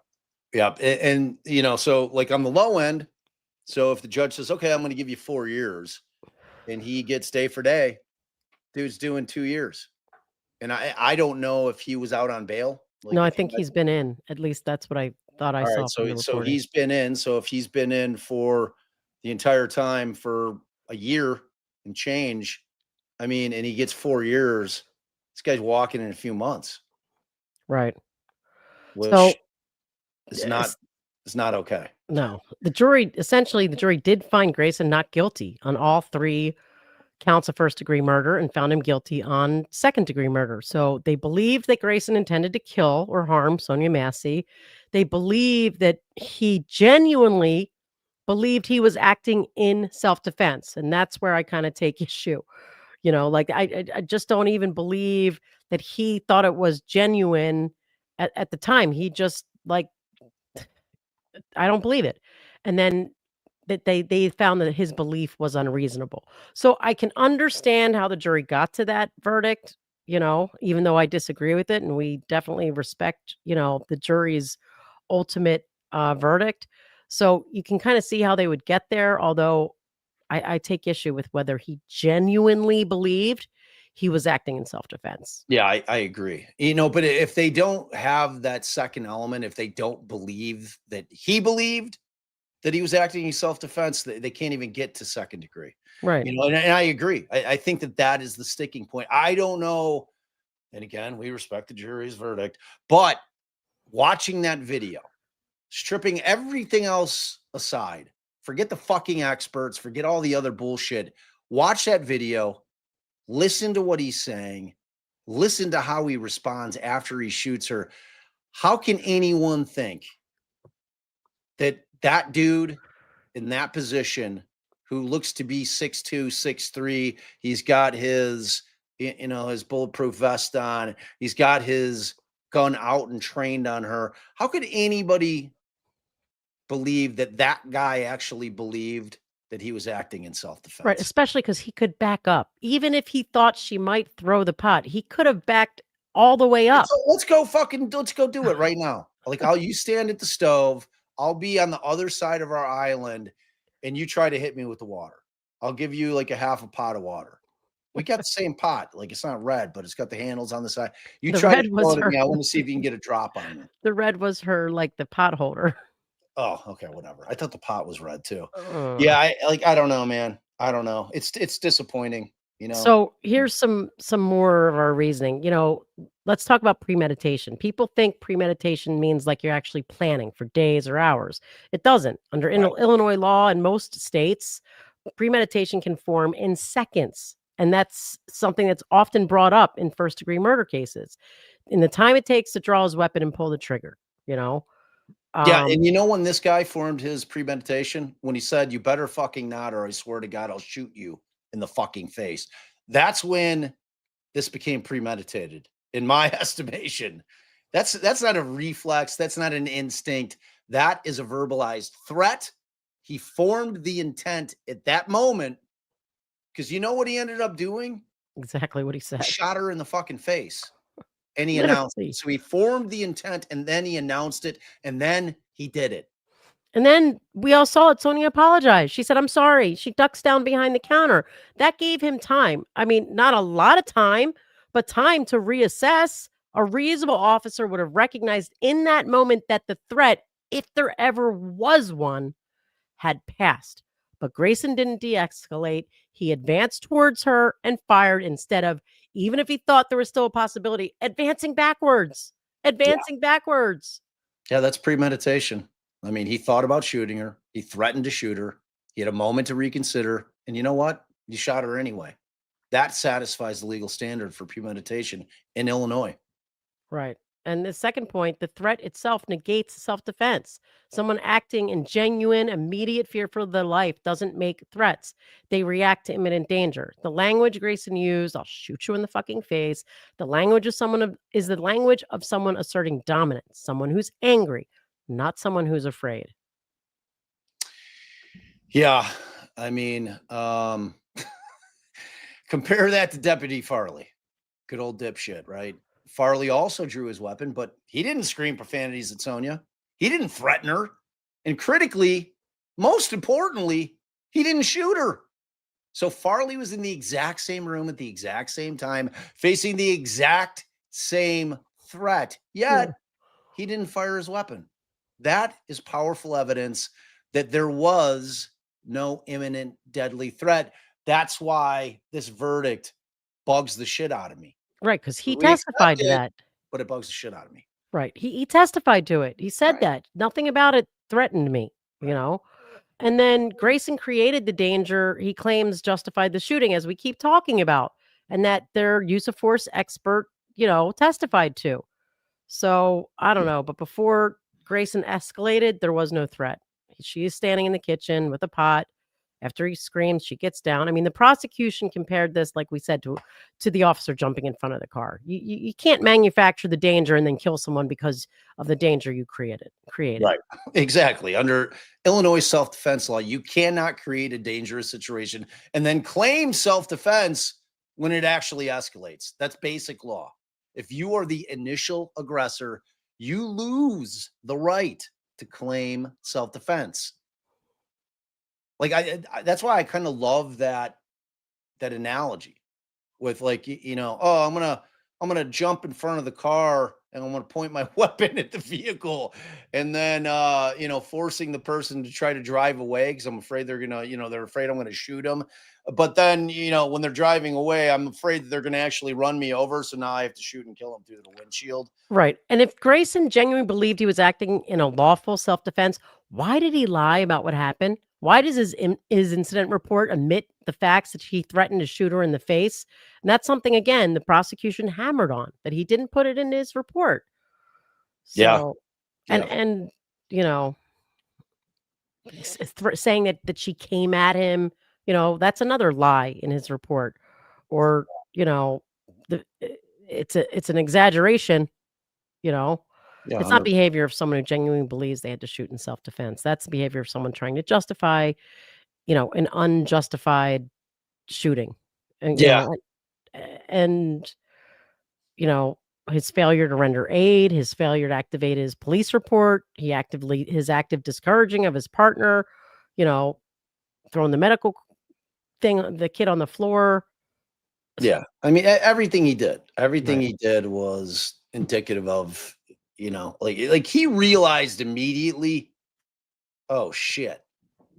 Like you hear it, because The fourth thing is it's critical. The body cam footage does not support his testimony. Right. You know, he simply said that Sonya had grabbed the pot and he raised it and we threw it. That didn't happen.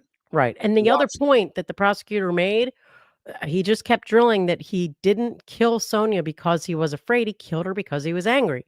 He couldn't control the situation, or Sonya, and he snapped. So, you know, and the evidence supports that theory, right, babe? I think so. I think that it does. I think that it does. So, ultimately, I think that, you know, his behavior after the shooting really showed consciousness of guilt, don't you? Yeah, that's what we just went over, you know, and the jury had to find that Grayson genuinely believed he was danger, but what if he didn't?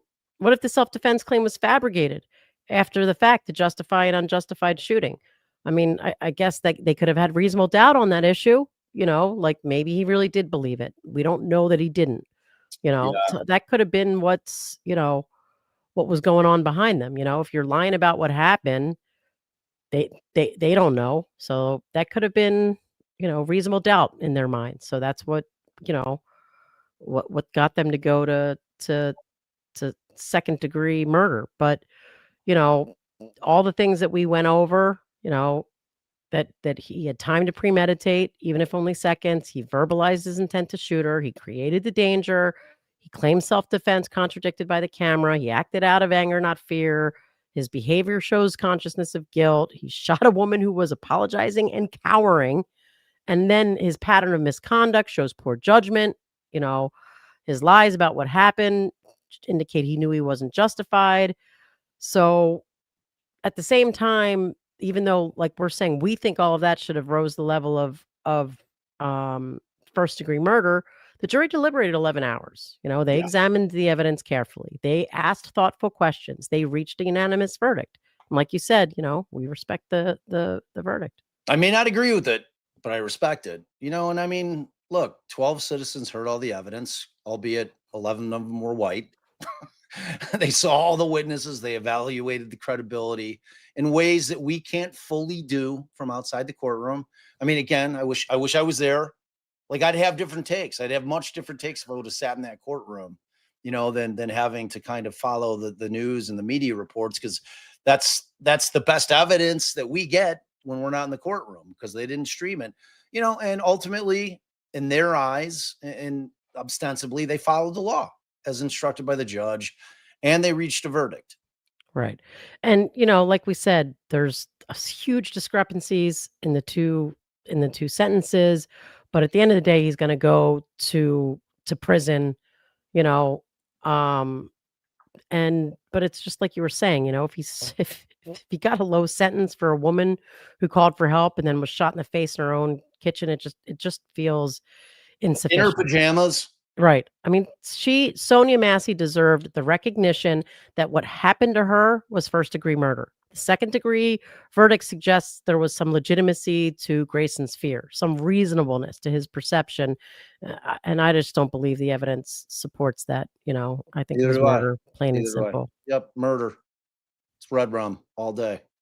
Cold-blooded from a guy, a psychopath that had a gun and a badge. You know, I mean, talking about it like all the time. Like there has to be put into place way more stringent psychological evaluations of people that are given that type of power. Guns and badges are immense in terms of the amount of power that you have to wield. You can change somebody's life in the blink of an eye. And it doesn't always have to be like Sonya's. It doesn't have to end in death. It could just be an arrest because you pissed a cop off. They didn't like the way that you talked to them. And you know what? And you know, the interaction is ugly. And they're like, you know, oh, he grabbed my wrist. That's aggravated battery against a cop. You know what? That's class 4 felony. You know what? You can do jail on that. You know what? You now have a felony on your record and it changes your life forever. Right. So, I mean, it's a huge amount of power that they have. There has to be better hiring practices. Like it cannot continue to go on. This fucking guy was with 6 departments in 4 years and had 2 Deweys. There is no set of circumstances under which this guy should still have been on any police force. And yet he was. And now we see what the end result of that was, which is tragic. It's beyond tragic. It's infuriating. It's beyond just being tragic. It's absolutely infuriating. What are you doing? You want to talk about the reaction to the verdict a little bit, like the family? Yep. And like we said, the jury has spoken. He'll be sentenced January 29th, 2026, 4 to 20 years, and we'll be there to cover it. So the reaction to this verdict, because the Massey family clearly shares our view, the verdict was inadequate. Yeah. I mean, absolutely. When the verdict was read, Grayson sat expressionless at the defense table. He was stoic, no visible emotion, but his mother in the gallery was crying, "Oh, poor mom, poor Grayson's mom," holding back her tears. On the other side of the courtroom, Sonya's mother, Donna Massey, had tears streaming down her face. Yeah, and Sonya's teenage daughter, Summer, she broke down, sobbing.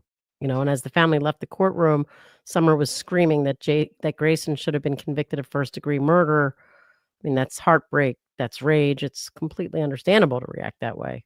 Yeah, and Sonya's father, James Wilburn, he spoke to the media outside the courthouse, and this is what he said, and this is a quote. He said, "There's a difference in this country when you have my skin color and Grayson's skin color.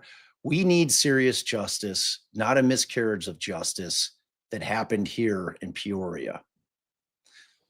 And I was going to see if I could find the video for that. Let me just see. Oh, I almost lost power there, girl. Shoo! Are you trying to find Yeah. a clip? Yeah. Well, while you're doing that, so calling it a miscarriage of justice is kind of an understatement. And it's again, we're sitting here watching it kind of play out from afar, reading reports of what went on in the trial, watching the video. Imagine, if you will, if that's your daughter that happened to. Try to imagine where your head would be at, like if that verdict's read and you're in the courtroom. Imagine, if you can, how you'd be feeling. And so I mean, clearly I completely understand why the family feels that way. They wanted the first degree murder. They should have gotten the first degree murder. They wanted maximum accountability. And frankly, them feeling that second degree murder is short shift is completely and totally justified. And it doesn't adequately reflect the severity of what Grayson did to Sonya. He took her life with no justification on some bullshit. I mean, it's like Ali said at the very beginning of this live, you need to think long and hard before you involve the police in your business. Yeah. People are quick to call 911, if they're in a domestic argument that hasn't escalated to some kind of violence, and they call, and then once the cops get over to your crib, they're looking to, like, you've now used taxpayer dollars.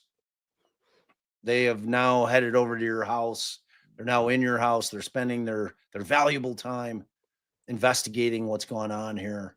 And, they're typically going to walk away with one of those two people in handcuffs, and Right. it's a shame. It's a shame. You've got a woman like Sonya, who clearly was having mental health issues, who I believe with all my heart that whatever she thought she heard out there in her yard around her house was real.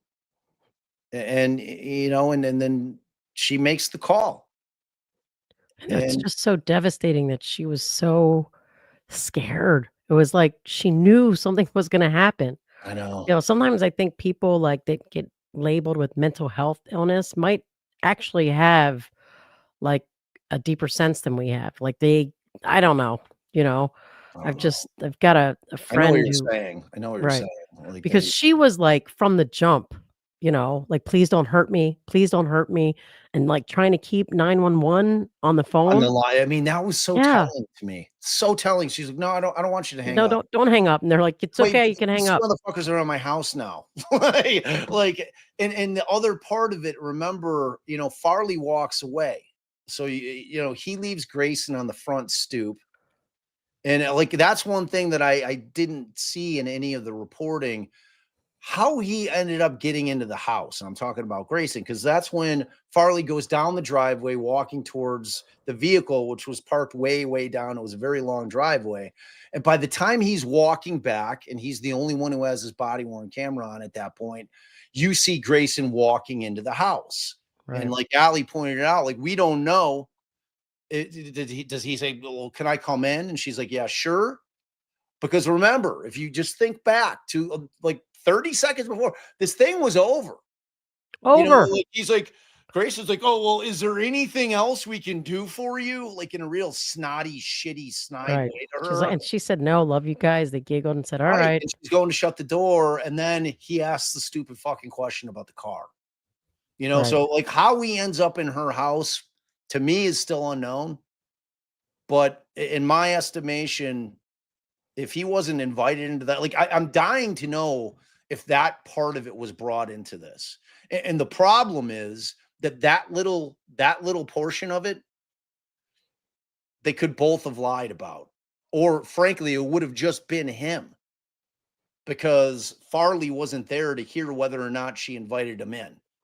Right. You know what I'm saying? Because there was nothing in the circumstances that we saw on the video that would justify him going into that house without her consenting to him coming in.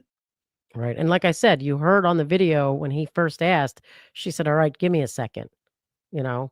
So I think he just followed her in when she eventually walked in. All right. But like there was time.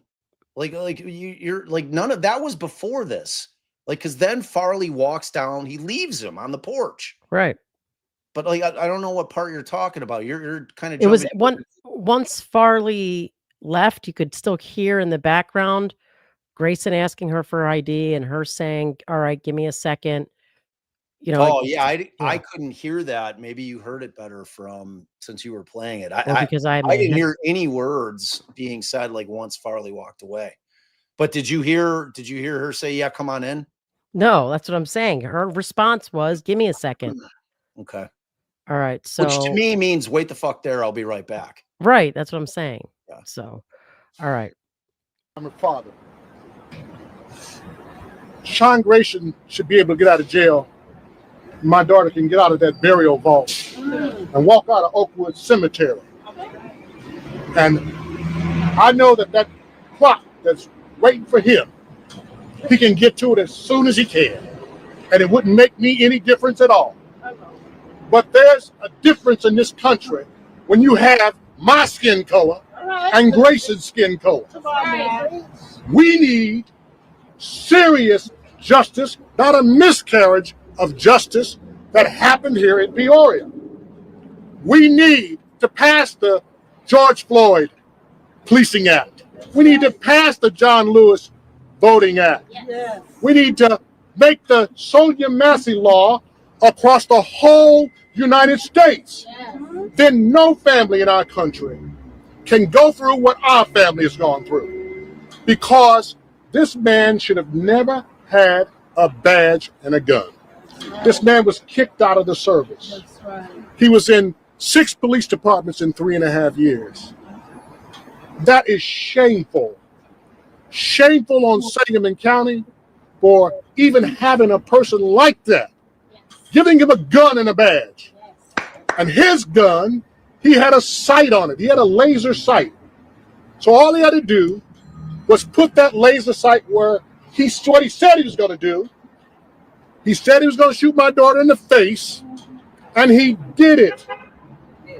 He shot 3 times, but even with a laser on and going through a police academy twice, he still only shot her the once, which was good enough. But you see, my Judeo-Christian upbringing tells me to be absent from the body is to be present with the Lord. So My joy here today is that I know I'll see my baby again. And whenever the sun opens and Gabriel blows that horn, we're going to leave here and I'll see her again. That's about all I can tell y'all right now. Wow. You weren't supposed to make it big. I was starting to cry. Are you looking for something else? No, I mean, there's like a really long one, but I think we got the I mean, highlight. what else do you need to hear? Nothing. So ultimately, as we said earlier, the family had already reached a $10 million civil settlement with Sangamon County. But money doesn't bring their daughter back. Right. I mean, I Yeah. guess it's some acknowledgement of the county's failure in hiring that piece of shit and the systemic failures that led to this tragedy. Yeah. Yeah. And like the family attorney, what we didn't play, that Ben Crump and Antonio Romanucci, they issued a statement that said, while we believe Grayson's actions deserved a first degree conviction, today's verdict is still a measure of justice for Sonya Massey. Accountability has begun, and now we hope the courts will impose a meaningful sentence that reflects the severity of these crimes and the life that was lost. And now, to your point, babe, about the systemic failures, the Illinois Lieutenant Governor released a statement saying, though nothing we ever say or do will bring Sonya back today's verdict is one step closer on a long path towards justice. Her final moments were a devastating example of how a system meant to protect and serve can fail. Yeah, and Pritzker, the governor, stated that he was enraged that another innocent black woman had her life taken from her at the hands of a cop. And he called for the sheriff, Jack Campbell, to resign, which Campbell ultimately did, retiring early. Yep.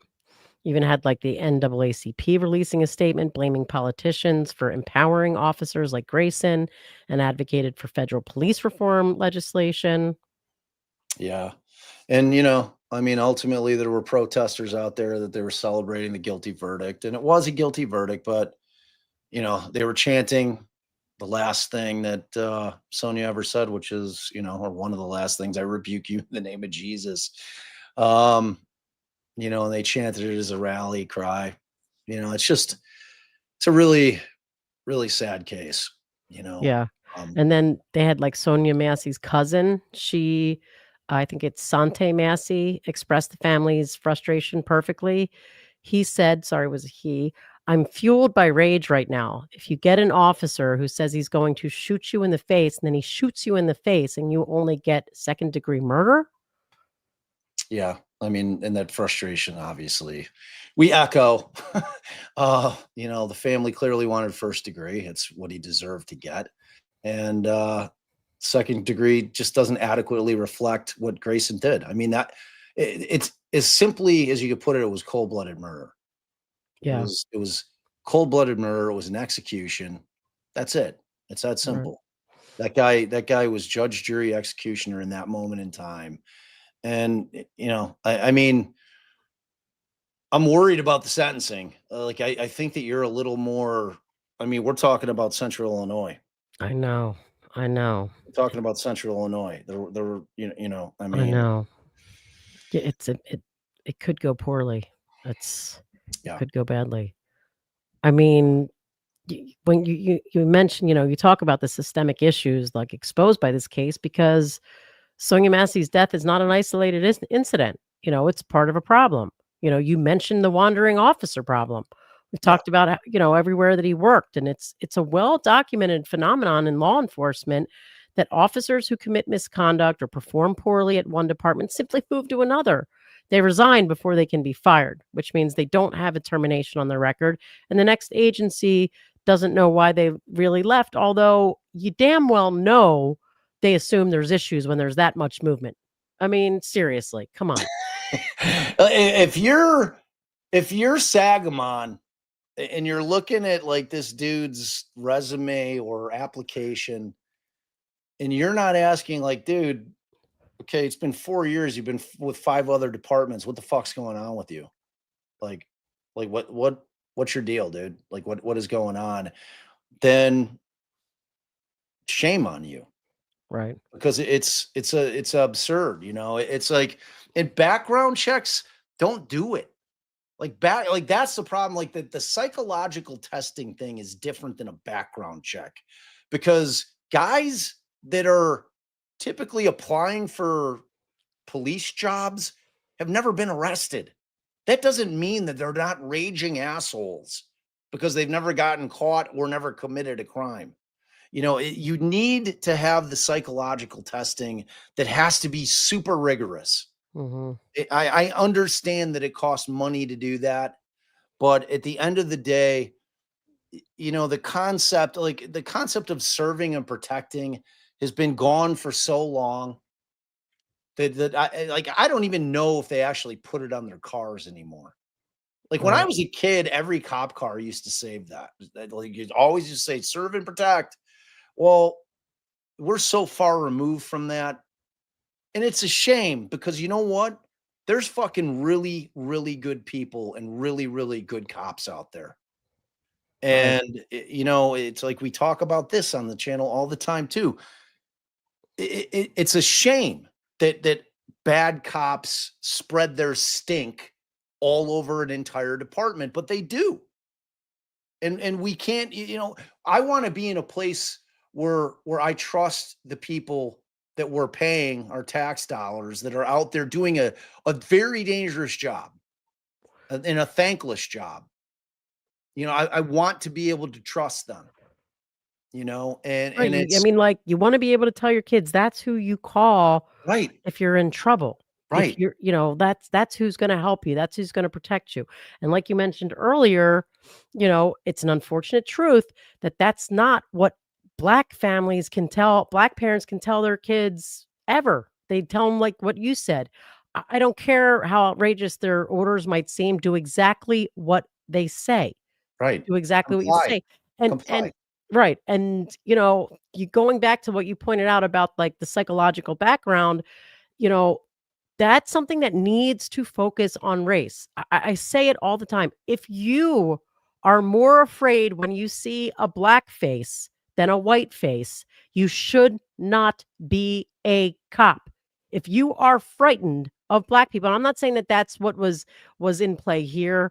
I'm talking more like on the everyday, you stop someone in a vehicle, you stop someone on the street. If seeing a black person puts you in more fear for your personal safety than seeing a white person, then you can't be a cop. Period. The end. Yeah. And Yeah. then like the other thing about the background checks, like so many don't catch anything because they'll confirm the dates of employment, but won't say, oh, by the way, we fired this guy for insubordination and poor performance. But that Illinois has now addressed that with the Sonya law. Yeah, And which that is was the only silver lining on this. I mean, the Sonya's law, and again, it's that thing where instead of trying to get ahead of things, knowing and recognizing that things are issues before somebody has to lose their life in order to say, okay, enough's enough. Like this shit should have been the law long before Sonya Massey was shot down and shot in the face in her own home after she called them for help. And we see the same kind of thing with doctors, wherein doctors, if they get fired, they go to great lengths. Doctors do to protect each other. To protect each other. If you get fired from a hospital because you're a fucking incompetent quack, and they're like, you know what? We're going to give you the opportunity to resign. That way it's not going into the system. Right. That way you can go get another job. No. Okay. You have the ability to kill somebody if you're opening them up on a surgeon table. And if you're incompetent, you shouldn't be practicing that form of medicine anymore. Right. Go do something. Go be a fucking like a podiatrist, like where you're not opening people up and performing surgery on them. I mean, our client, Anthony Garcia, I'm not shy about saying I would never have wanted that man to perform surgery on me, and he was licensed as a surgeon. Yeah, in but he wasn't Illinois. actually able to perform surgery. Apparently every He was doctor in Illinois automatically comes. not anymore. Not anymore. I think they changed it. But so turning back to Sonia's law, Illinois addressed it. It was signed into law August of 2024, and it requires much more thorough background checks and fuller transparency on employment history for candidates for law enforcement jobs. Yeah. Police agencies now have to disclose why someone left, not just confirm that they worked there. Yeah, yeah. But that law came, Which totally makes sense. right. But it came Again, yeah, it came way too late, right? for Sonya. Right. And it only applies in Illinois. This is a state by state thing at this point, and this is a national problem, and it needs a national solution. And we really do need federal legislation that requires law enforcement agencies across state lines to report and disclose officer misconduct. Why? Because dudes can fucking move from like you get shit canned in Illinois. You're like, oh well, luckily Wisconsin's right above me. Iowa's right to the west of me, or I'll just drive 25 minutes and go over to Indiana. I mean, like it's got to be federal. Because it has to cover all of it. They have to be able to look into a database and say, okay, yeah, no, we see, I see you're here in Washington State, but we're seeing here you had some issues here in Illinois. We're good. You're going to have to try to figure out something else to do because we're not hiring you because you're not fit to be a cop. Right. And, we already discussed the other big issue here, which is the mental health crisis response issue. Sonya was clearly in distress. Her mother had called days earlier, warning them of a mental breakdown and literally saying, don't hurt her. She needs help. And she had checked herself in and out of the mental health facility. She needed help from trained mental health professionals, not armed deputies who weren't adequately trained in crisis intervention. We spoke on that earlier tonight. Yeah. And as part of the Justice Department's investigation and the settlement with Sangamon County, the sheriff's office has agreed to develop a program where mental health professionals can respond to emergency calls like this. Wow. That's wow. good. Yeah. But again, we're talking about one department. Right. This isn't even a state thing. Right. This is like a county thing. And that's called a co-responder model, which we were talking about earlier, that's what needs to happen. Yeah. Or a crisis intervention team. And the idea is that a social worker or a mental health counselor responds alongside or even instead of the cops when the call involves mental health. And again, that goes back to that thing that I was talking about earlier.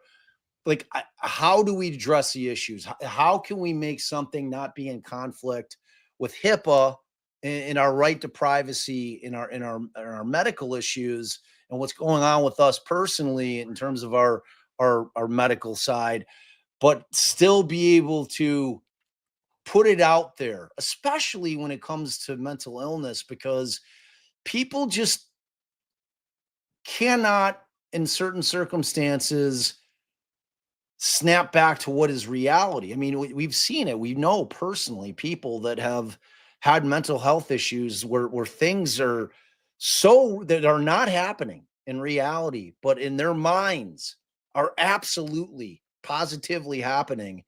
And like, we have to be able to give law enforcement the ability to be able to know that is going on with these people. Like, to me, there should be a trigger if you've been institutionalized in any type of way. That it's kind of like it should be a mandatory reporting thing, not to help law enforcement, but to protect the people so that this kind of shit doesn't happen. So that, I mean, you see situations where there's clearly people in mental distress and, they're freaking out in their car and they're not acting rational. And you've got the cop with their blackjack smashing the window open. It's like, that is not how you respond. That's not how you de-escalate in these situations. It's something that has to be addressed. I think that there has to be some give and take with that. Is again, as much as I don't want the government in my shit, Right. like in order to for the greater good, I'm Right. willing to allow for it. Right. And I mean, it's a slippery slope. What counts as a mental health thing? What if you know, like, but I obviously, to your point, and there's got to be a way to do it. But at the bare minimum, there's are plenty of calls that they get that already have all the warning signs of this is a mental health issue. So we're going to send out these other people. And Yeah.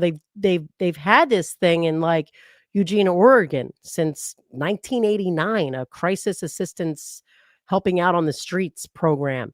And they handle mental health crisis, wellness checks, substance abuse issues, and they do it without guns, without arrests, and it's far better. They're following that model where they send mental health people to respond to this type of thing. Yeah, and obviously the issue of de-escalation, and again, the settlement with Sagamon, part of that is they have to fortify their training on de-escalating practices, which again, that's great. That's great for fucking Sagamon County. What about the rest of the state? What about the rest of the country? Right. I mean, you've just got to hope that their Justice Department is, like they're talking about doing that all over. We'll have to see. It should happen. Like the expert testified in this case that Grayson should have maintained distance. He should have used verbal de-escalation techniques. He should have recognized Sonya's behavior indicated mental health issues, not criminal aggression. Basic de-escalation would have saved Sonya's life. And you hear it right on the body cam, because right after this, he asks, was this is there any 1096 on this? So you already, had a feeling. And she, like you said, there were flags of mental health issues throughout the entire interaction from the very first interaction when she couldn't really properly express what she needed help from. Yeah. And to me, and it's kind of really one of the last things that I want to talk about, because I got to take our dog on a walk, but the body worn cam issue. Okay. I mean, here, Grayson simply didn't activate his camera until after the shooting took place. Yes, that's a violation. It's a policy violation. There's no question about it, but it's a fucking huge problem. And it is, to me, that is fireable. If for whatever reason you don't have your body worn camera on, you're done. It's got to be a zero tolerance policy. That fucking thing is on as soon as an interaction is taking place. As soon as you flip on, you're flipping on your Mars lights, your emergency lights, you're pulling somebody over, you turn your shit on, and all of it's recorded. And it's again, no explanations. There's no like weaseling out of it. If it's not on, you're fucking done. Because body cameras are supposed to protect both the cops and the civilians by providing an objective record of all interactions, but they only work if the cops are turning them on. And so, I mean, look, there's plenty of departments out there that have it where the cameras like automatically activate when an officer draws their weapon or turn their lights on. They so just got to have it where it's on, period. It helps the cops too. It would back up their theory. There's no reason not to have it unless you're hiding something. If you're doing the job right, you got nothing to worry about. Right. And if things go sideways with sentencing here, it is possible that there could be some federal charges. I mean, the Department of Justice has been investigating Sagamon County, and federal prosecutors could, if they wanted to, bring charges under 18 USC 242, which makes it a crime for someone acting color of law to deprive someone of their constitutional rights. So, we'll have to see it. I think, like you said, we're going to go there for sentencing. And, we'll have to see what happens. So, yeah, all right, let's see what the people are saying. I think we got to a lot of these. Okay. Gigi, you did this, right? Yeah, I did. Okay. So what was, then, Under Your Scar says, love the podcast, 6 down and shared.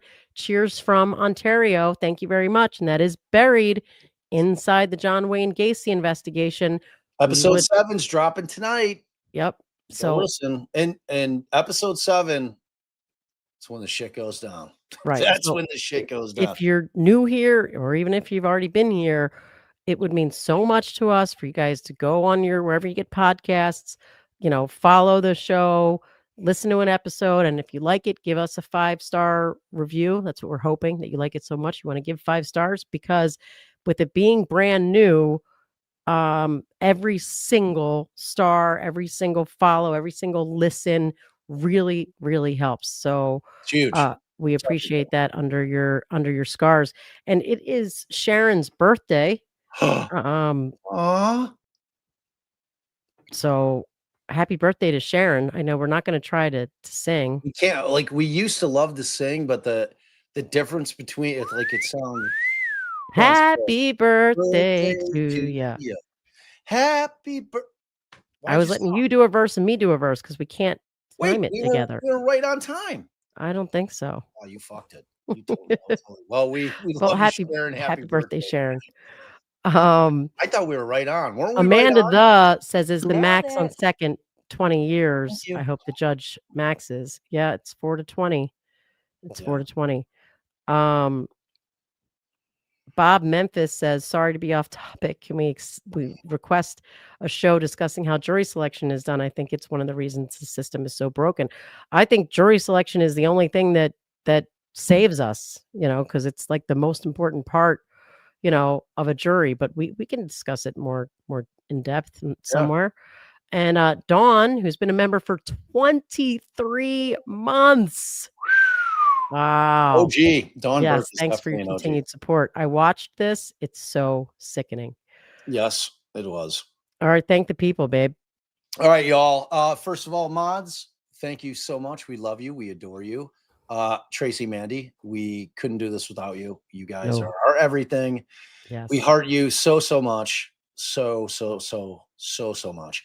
And to all you folks, we adore you. Our members, we absolutely are so grateful to you. You guys are what allow us to keep the lights on, frankly, because the membership, like that thing, that little amount of money that you spend, depending on what level you're at, is money that comes to us. It allows us to keep doing the channel. So you guys are so critical to us. So as are our so Patreons. grateful. If we have some Patreons in here from the podcast, same deal. Patrons. Yeah, the patrons. So yes, both are absolutely critical to us being able to continue to do this and to give you guys, hopefully, what you consider to be really good content, because we love doing it and we want to be able to do it forever and ever and ever. So thank you for that. And ultimately, the bottom line is this: we need you guys to like, share, and subscribe. Okay, I need to start saying that at the beginning. Like YouTube, when you watch little videos, they're like, oh, hey, always tell the people at the beginning of your videos to like, share, subscribe. Just remind them, because sometimes they forget. It seems like I'm always just reminding you at the end when we're already losing people. Right. Just minimize that chat, hit the thumbs up. Yeah, but like sub to the channel. We promise we're going to give you good content. Just look it through, like what we've done. Look through our history. Look at what you've been missing. It's a lot of good shit there. So, all right, you guys. And if you're on Replay Crew, please leave a comment, even if it's just to say replay. We love it even more when you actually make comments. Like we had some great commentary going on the last few days on some of our lives in the Replay Crew. It was awesome. Like it was really thought-provoking stuff. There was some debates going on. We love that. And it helps really get the thing out in the algorithm. YouTube's like, okay. People like this. They're talking about it. They're talking about it. So that really helps us. So please do that. And just remember this, above all else, without you guys, without you, like the 1,200 we have in here today, I would literally just be an old man sitting around talking to his wife. Boop. Love y'all. See Family ya. hug, Christy. Bye. Bye.